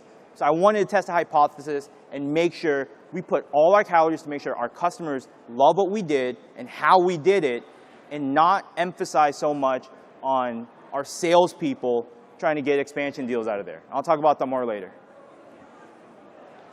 Cool. So in nurturing that long-term success, right, you got to look at the customer success organization, and the reason being, right, Nam hit on some of these points. Ensuring your customers achieve their desired outcomes should be #1 and foremost. Like he said, it's not hard to expand, land, and keep a deal if your customers are happy and they're reaching their goals with you. A thriving customer success team is going to lead to the retention, the loyalty, the lifetime value that you're looking for. And that makes my job on marketing a lot easier when I have these stories and these happy customers that I can go to and leverage for references, and you can grow your customer base. And lastly, so investing in that customer success team is going to lead to that sustained growth, right, and the competitive advantage overall. Happy customers equal renewing customers equal more customers. And so investing in your customer success team is critical in making sure that the long-term health of your business is sustained. Let's see here. All right, so how do you make customer success successful? Here's the 3 strategies, right? Starting with number 1. This is at the beginning of the stages, the beginning of the engagement, the beginning of the customer journey. So it starts really with managing expectations. And what that means is, I know as a marketer, we have a tendency to want to, I would say, embellish, amplify, kind of make things look a little bit better, a little rosier, right, to tell these stories. But ultimately, that can hurt you in the long run, right? So the key here is having clear and honest communication from the get-go about what your product can do and what the scope of what they can achieve it actually is. The strategy for that really is having marketing work with their customer success team early on, similar to having sales work with customer success early on, to understand what an ideal customer is for the product fit. And you can kind of reverse engineer your ideal customer from that. So taking a look at what kind of profile they have, what are they looking to achieve, their pain points, and understanding that you can foster that through the entire marketing cycle and kind of match what your product can actually do to what they're looking for. So techniques for effective expectation management, I think really starting with the assets themselves whenever you're looking to share. So transparent product demos. Show what your product can do, not what it will do. Be very honest and upfront about what it can actually achieve. The case studies and the testimonials as well. Talk about the ROI data points that your customers can achieve today so that they can level set those expectations from the beginning and understand where that's going to come.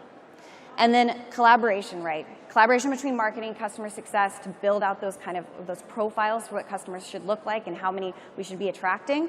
And then collaboration between sales and customer success as well. So making sure that sales is qualifying those leads along the cycle so that they're looking for the exact kind of points along the customer journey.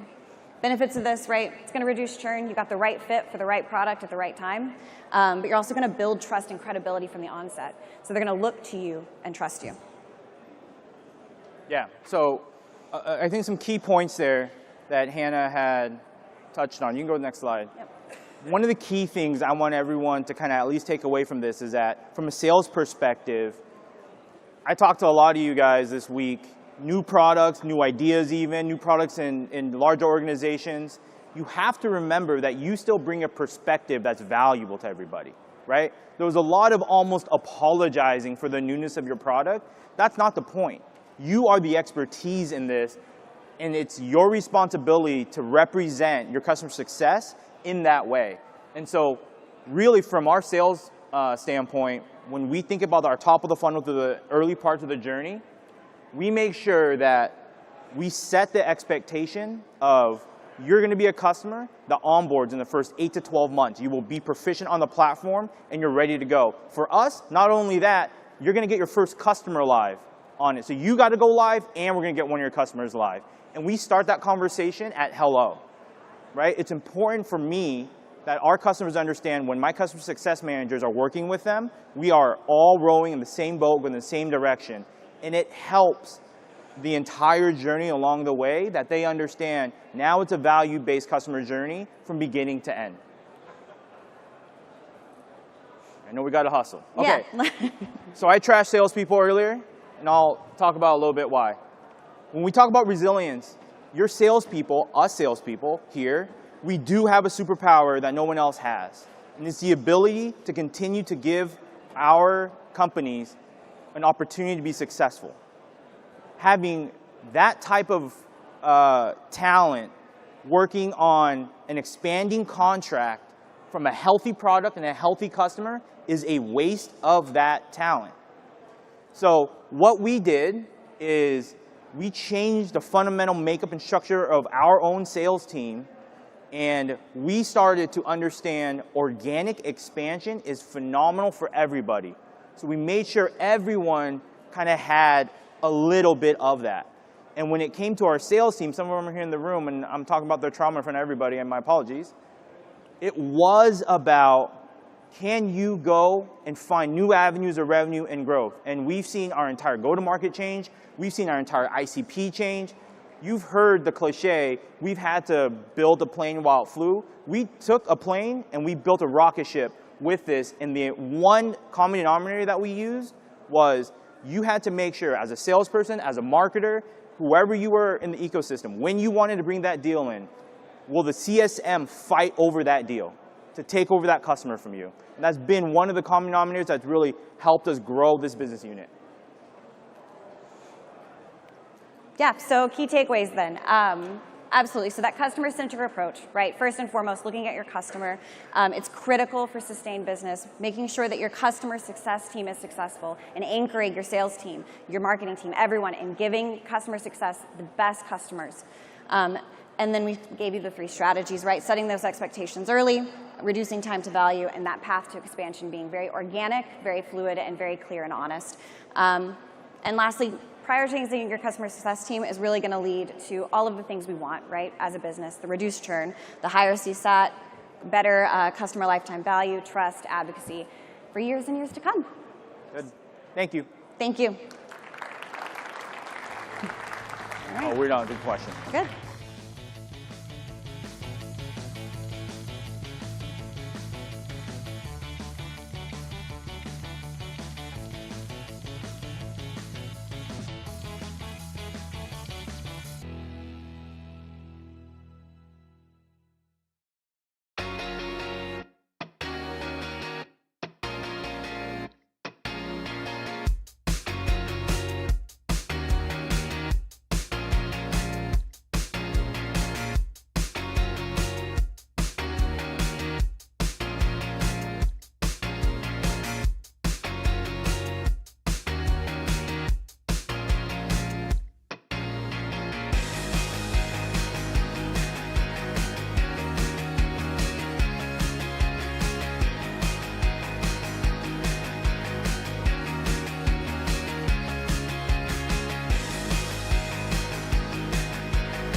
Rohan Vijay, co-founder. Please welcome to the stage Rohan Vijay, co-founder and vice president of growth at Unify Apps.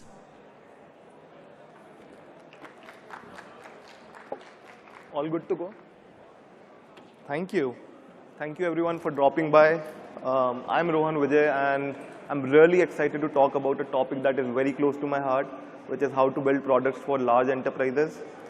Just to give you a brief background about me, before co-founding Unify Apps, I was VP of product and product owner at Sprinkler, where built a lot of products for large enterprises only, right? And I worked with a lot of customers paying us multi-million dollars in revenue there, and I scaled a lot of businesses there, right? So today I'm hoping that I'm able to share some learning with all of you. Whether you are starting out or are looking to grow into the large enterprise world, I'd like to share some learnings out there with you. Perfect. So before we deep dive into what does it take to build for large enterprise, let's paint a picture of what really it means to selling to large enterprises. So think about a global organization spanning across continents with C-suite at the top. You have regional teams out there and a maze of departments, marketing, engineering, sales, HR, right?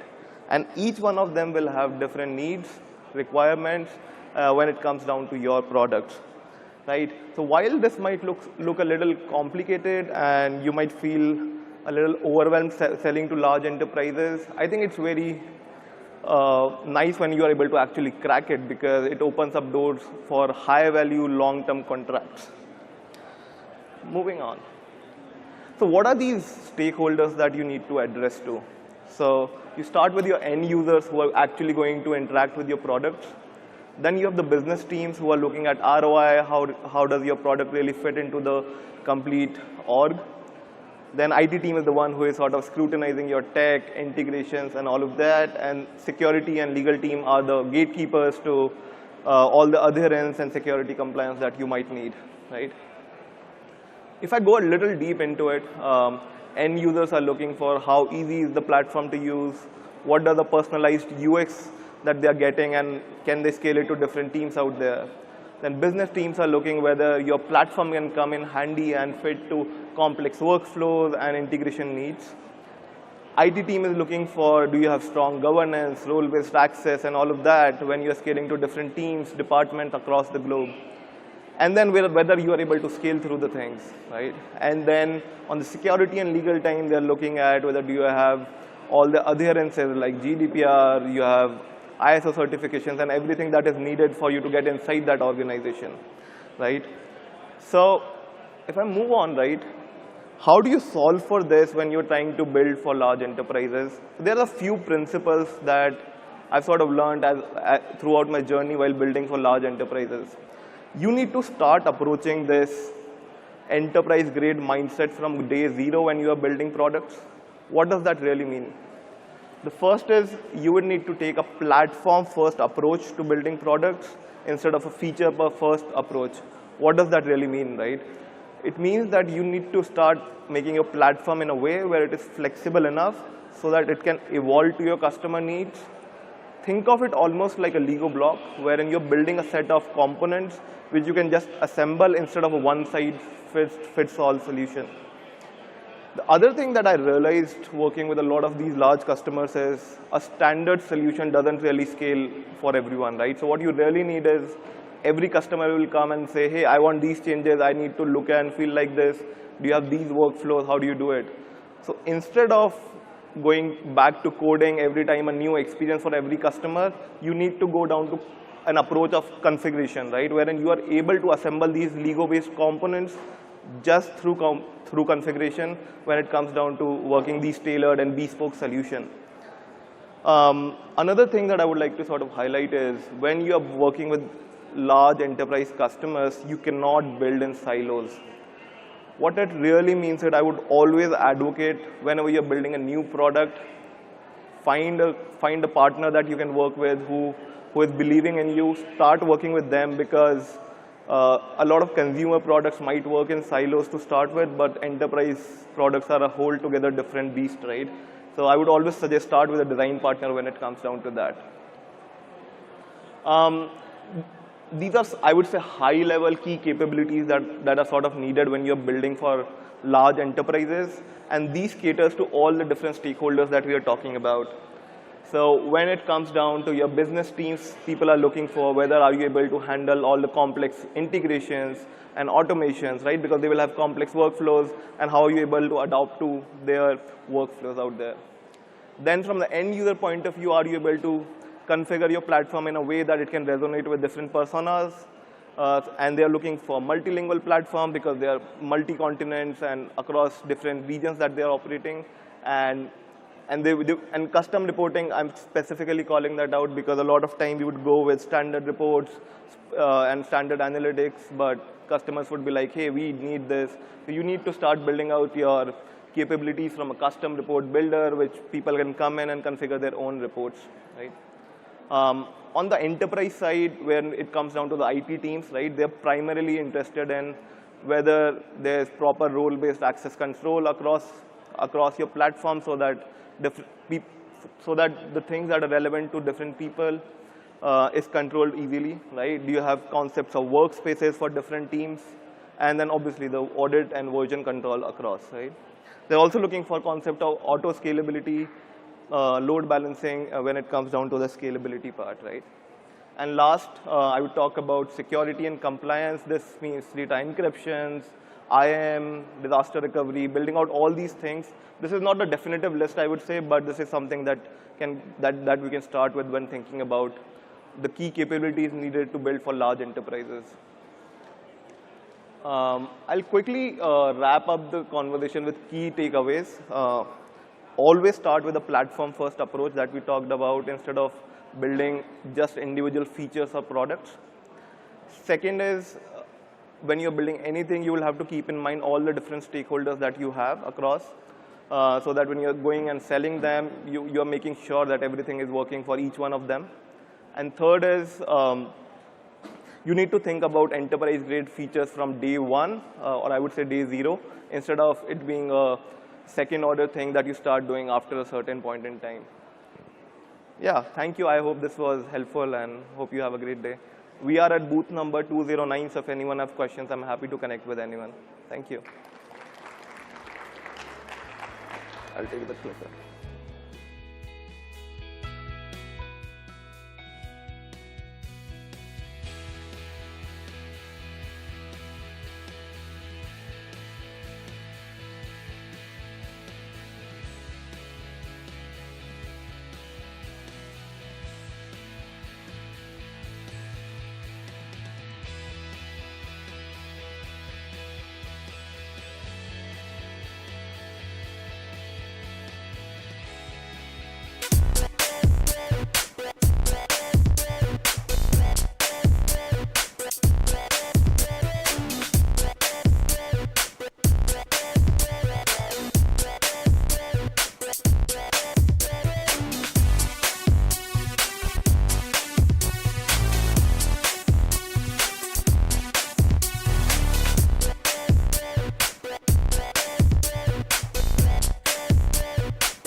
Please welcome to the stage Ben Ashworth, VP of Marketing at Zenni, and Lena Swar, Director of FinOps at Zenni.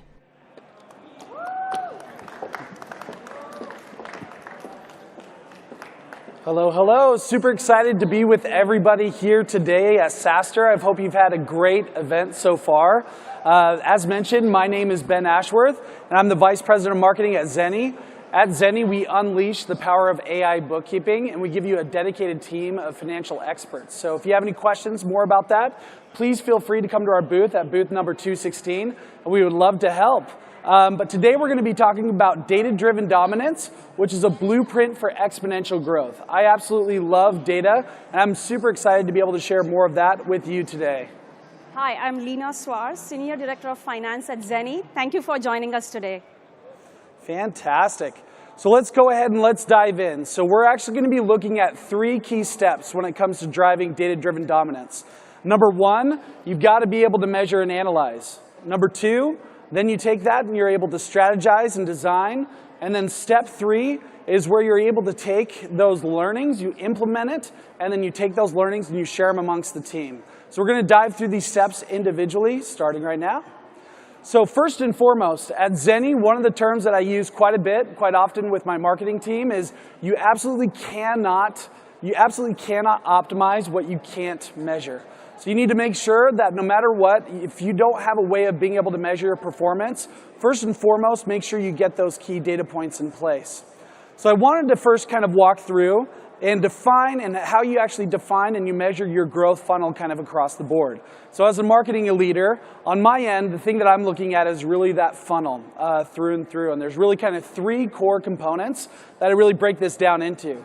So first and foremost is looking at the counts. So you want to understand the counts of each individual stage of the funnel as you're walking through that. And then natively next, you're looking at those conversion metrics. So what is the conversion of moving from one stage to the next and making sure that that's super heavily defined. And then last but not least is really understanding how much does it cost you to be able to generate each and every single one of these individual steps that you have within your funnel to drive that exponential revenue growth. To drive the SaaS business forward, there are 5 key areas you need to focus on. The first being growth. To track your new bookings, your expansions, how your customer base is growing. The second is retention. It's basically how your customers are sticking to the business. The third is sales efficiency. How are your sales investing converting to a long-term value? Fourth is margins, basically tracking your profitability. And the last but not the least, the capital efficiency, how you're using your capital to fuel growth. Let's take an example of a top-of-the-funnel approach where businesses track qualified leads to opportunities, converting to customers. Now put this together with the metrics where you put them all end-to-end to give a holistic approach of any business. Continuously work to improve these metrics in your business to have a great growth in your business. Now, data points are very important in how you measure them. It is very easy to track like the vanity metrics, which are very MQL, SQL, MRR, ARR. But looking at it in silo is okay, but if you look at it in a holistic view with the value metrics, it paints the entire picture of the business together. It tells the investor and demonstrates the value of your business by showing these metrics. So this is very important for you to track your growth, and this is going to be a data-driven experience to continuously monitor and improve your business. Fantastic. So after you're able to measure and you're able to analyze that data, you then want to be able to build out a strategy kind of across the board. So really allow the data to tell the narrative of what you should be doing next, and then define a strategy that's cohesive that you can be able to go after and create a plan of attack. So with that being said, every business goes through a life cycle, so a growth life cycle, that is what I kind of call it. And you have to be able to incorporate the testing methodology mindset. So anything that you're going to approach with, whether it be a campaign, a new strategy, whatever it is that you're bringing to the table, you want to make sure that you can measure appropriately, but also have that testing methodology mindset of introducing new A/B tests, different ways of being able to introduce new variants, and so on and so forth. So here's kind of a quick example of a life cycle, a traditional life cycle when it comes to driving revenue growth. So first and foremost, you have your introduction phase. You then move through maturity, or you move through growth, you go into maturity, and then inevitably there's a decline. Now, if you're measuring this, you'll be able to identify when you're within maturity, so you can establish a brand new baseline of knowing, hey, this is where my business is at today, and I want to make sure that I'm moving it back into a new trajectory of growth before it moves down to the right. So this is where you introduce new variants, and you open up a brand new growth phase for your business once you have this strategy put in place. So in the strategize and design phase, you need to have an actionable plan. So there are 3 steps involved. The first being pinpointing all the steps that are required to achieve your goal. The second is figuring out which departments are required to make it successful in the execution and achieve your goals. And third is basically keeping track of the progress and making improvements along the way so that you are very close to your goal. Fantastic.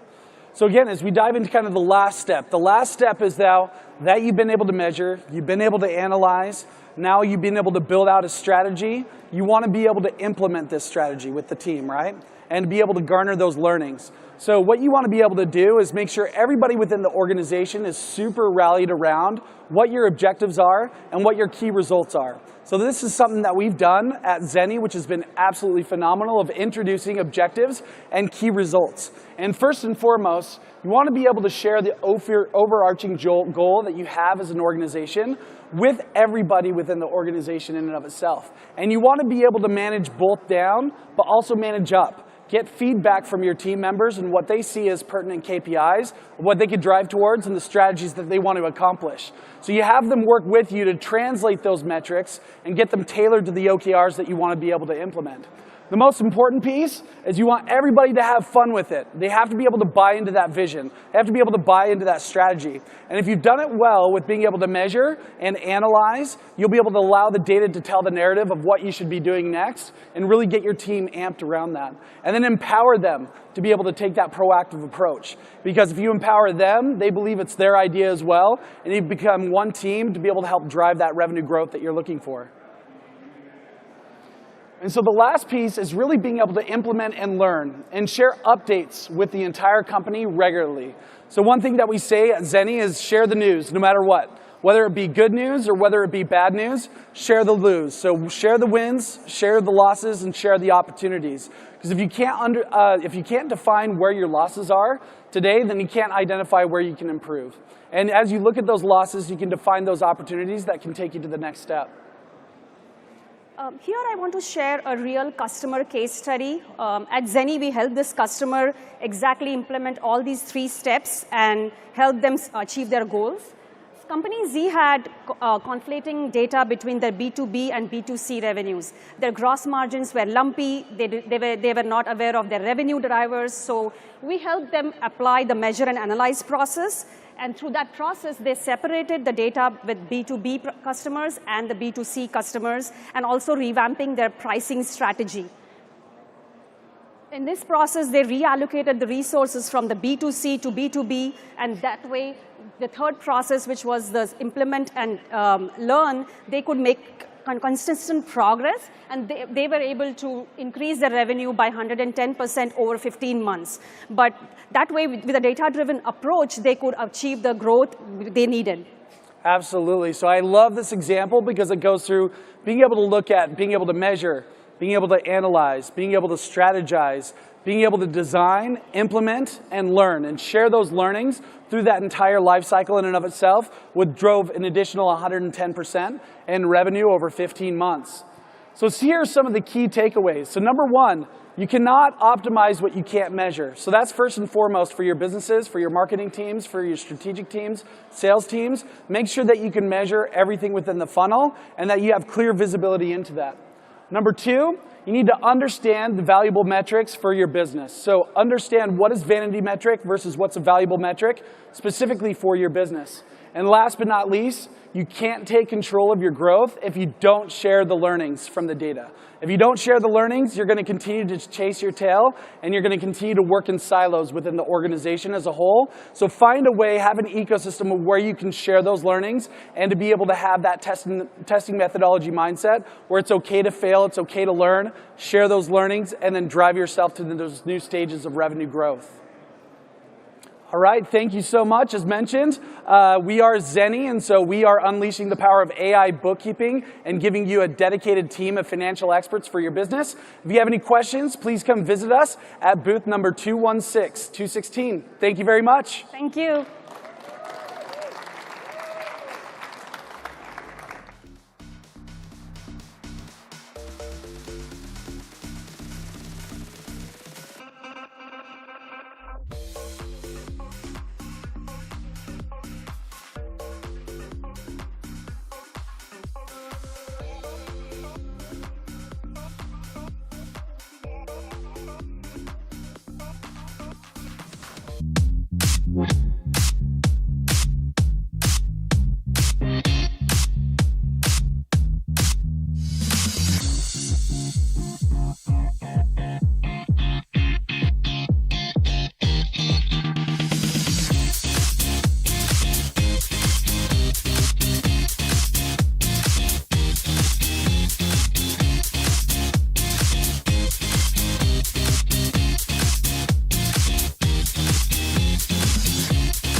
Please welcome to the stage Kevin Kiley, President of ARIA. Thank you. Good afternoon. Small group of us here hanging on for day 3, but I'm really excited to be talking to all of you. This is, I think, my 3rd or 4th SaaStr, and a really important topic I got to talk about today. So as many of your organizations are trying to figure out how you're going to empower your products, your offerings, your services with AI, there are a number of obstacles that probably are running into today, or if you're not, you will soon. So I get to spend the next 9 minutes with you to talk about some of these and some strategies for addressing those that we've seen be very effective for us. A bit of background on me. As I mentioned, I've been now part of 3 other SaaS companies that have all participated at SaaStr at some level. I was part of the early leadership team at AirWatch. AirWatch was a mobile security, mobile device management. We scaled very quickly to about $350 million in my organization in about 6 years. After that, a couple of us split off and started building something else, a company called OneTrust. OneTrust also grew very, very fast, 0 to 400 million in ARR in about 5 years, 14,000 customers. So we really learned how to build and scale in a really short timeline, doing that with a lot of velocity. Most recently, I was also part of the turnaround team at Lacework. I joined last year and, of course, saw that company through to its acquisition earlier this summer. All of that to say, again, we've seen a lot of what AI can do, especially over the last 2 years with all the growth and innovation that's happened. But I've also gotten to see firsthand some of the things that can get in the way. And those have been a lot of the conversations that we've had this week. So my talk today, focusing in on a few key areas. First, what are those key implementation challenges that your organization may be getting stuck with right now, things that are keeping you on the starting blocks? Secondly, breaking into what maturity looks like as an organization. What are the benchmarks and milestones to look for in your organization as you continue to progress on this? And then lastly, I'll leave you with some strategies or some key sort of tactics you can take back to help drive implementation in your organization. How do you do better with AI and really embrace all that power and potential that it offers for your products and services? So I want to begin, though, by talking about what are the key issues that so many organizations struggle with. And the data on the screen here, I think, was from an MIT study of what other SaaS companies were doing and where they were getting stuck. Of course, number one is hiring. Right now, there is, of course, a dearth in the market of available talent to hire that really knows this and can do it at the level that you're needing. Finding those people and getting them on board, of course, in a very competitive market is not going to be easy. Second, finding use cases, and I'd say probably more prioritizing use cases. A lot of organizations know that there's things that they want to do or could do. They haven't yet figured out what that looks like and where to start. Third, demonstrating some of the value. You've got to make the case for this. Whether you're a big organization or small, getting those metrics in place to understand what success looks like and how you're going to build the business case for doing it. Now, once you get started, of course, you've got legacy tech you're probably building on. Getting the integration work on that is another key issue that I think has come up in several conversations I've had this week. Tying that back, making it really work for the way that you need it to. And then, of course, understanding that there's going to be some key differences in the way that this will layer on top of your product. Prompt engineering, if you haven't brought in the team on your side to understand how to really leverage it and make it work inside of your capabilities. So what we see commonly here is that organizations understand there's tremendous potential, but that value that could be created by AI is being trapped right now. And there's a number of reasons for that. First and foremost, you see the implementation integration challenges that I mentioned before. Organizations not really getting going with it because they're working hard to tie it into their existing systems. This can even be a matter of determining what model is going to be the best if you want to plug one in. Are you going to go open source? Are you going to go with one of the big providers? How do you avoid being locked into that as you build out around it? Getting the integration set up in a way that will allow you to scale and evolve is a real key hurdle for most organizations. The second big one, of course, is security. A lot of organizations understand that, again, as you're loading your data in, where does it go and could it be manipulated? Is there room for someone to exfiltrate that data through all the doors and pathways that AI opens up for someone to get access to it? Putting in the right controls up front and understanding where you can block some of those doors early on is a key challenge for most organizations. Oops. Third, cost. We know that this is very expensive. And the Sequoia team did a big study last year and called this, I think, a $200 billion problem. And that number has now gone up 3x to a $600 billion problem. We know companies are spending the money to build out the infrastructure to support all of the demand for AI. but monetizing it is still yet to be unlocked. And what that means is that most of us are going to see that prices will continue to go up. There's going to be more creativity applied in the way that they bill your organizations, and how this translates into your product, into the cost that you carry as part of it, is a key concern to get ahead of. Good news is all the innovation is supporting a lot of the things are getting more efficient, and there may be ways that you could leverage lower cost models. Some of the new releases, of course, are going to be much more scalable, much more efficient, and so you may be able to mitigate some of those increases in pricing by leveraging the right technology. Fourth, legal and IP, still a gray area. If any of you attended the AI conference earlier this week, there was a great debate between the senator from California that has authored the bill that's currently on the governor's desk. Whether that goes into law is still anyone's guess. I think we have a few more weeks before we'll know. But you can be sure that new regulations are coming, and this is going to dramatically impact how the industry grows one way or the other. Are you ready for that? And are you taking the steps today to prepare for some of those things? Because there are certain elements that are common across both the European regulations and the new US regulations, namely the California one, in terms of documentation and memorializing the work that you're doing, how you're going to employ the AI, and the sort of questions that you might be asked of regulators, or more importantly, of your customers. Getting that game put together today is a key question. Lastly, I would point to brand and reputational risk, and making sure, again, that you're mitigating any of the concerns that you may hear from your marketing team. We hear all these stories about hallucinations with AI. Have you taken the steps right now to address some of those questions and, again, put in controls that would mitigate any of the impact from that? Now, I'll jump on and talk a little bit about what maturity looks like as you get into your program, and very quickly, just to say, build for scale. Most organizations aren't doing this today. You think that this little pilot is going to be a cute little thing on the side, and then it explodes. Are you prepared for the cost, the complexity, the overhead that that's going to require? Getting the proper AI engineering in place and doing this in an evergreen, systematic way is another key thing to prepare for. Third, I mentioned talent before, and I would point to it here again. Continue to build your people. Make sure that you're giving them the opportunities for learning and growth inside the organization. And then lastly, putting in a governance program to really balance some of those risks and stay ahead of concerns that will come. Now, I won't read everything on this slide because it's an eye chart, but again, key areas to start metricing your program. Make sure you are on top of these things and that you're setting goals and targets for the organization. As the last speaker said, you can't measure what you can't manage. So getting those metrics in place is going to be really, really fundamental. Excuse me, you can't. Lastly, we'll talk about how to accelerate. And again, a number of areas here that you can keep the gas on once you get the fundamentals in place.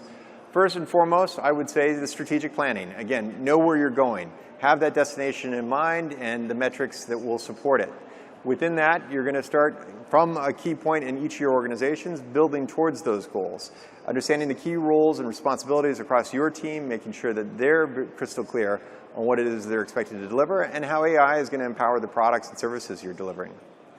Third, keep this iterative. It is not a one and done sort of thing. The technologies are going to evolve very, very quickly. We already see there's sort of an arms race between the big model makers, and that's only going to accelerate. There's so much more innovation coming. Ensuring that your goals keep pace with that. As new potential opens up, that you're continually pushing back and making room for that. Cross-functional collaboration across the teams as these projects become more and more of the way that you work. Have ensured that your teams aren't getting stuck or pockets of silos of information that isn't getting translated as AI really starts to empower more of the business. You want to make sure that that communication is clear across the organization. And then last point, I would suggest an enterprise sort of management tool. And what this is just a comprehensive set of controls that allow you to stay current with not only the technologies, the models, but also the regulations, the reporting, and lastly, the accounting. Again, we've talked about each of these as being key concerns for your organization as you start building out with AI. Get ahead of these by implementing a program for it. There's a number of tools out there that can support this. It really starts with getting a secure sort of life cycle, knowing that the model you're building on today is not going to be the model that you use tomorrow, and that's only going to continue to accelerate. So think carefully about getting deeply wedded to one model maker. Know that there are going to be tens of thousands of models that might be applicable to what you're trying to do, and you want to be able to harness all of that innovation and power that they bring. So as you architect out your products and services, making sure that you've got a life cycle that allows you to rotate off of these things, that it's built to scale, and that you've got that integration across your tools so that you're not having to rebuild or rewrite every time there is a new release. And then again, I'll come back to cost optimization and transparency. You're going to want to have some level of reporting built into it. So your takeaways from today: getting a comprehensive strategy in place, use that to guide the decisions going forward, building for scale and the sophistication and complexity that's yet to come, and then lastly, an enterprise AI platform. I am with Arya, as I mentioned before. We have a tool for this that we can show you. There are several others out there, but a number of key white papers and other informational sort of documents that we can provide to you that might be useful. If you want to come by and get a copy of those or a copy of the slides, I'd be happy to meet you. Thanks very much for the time today.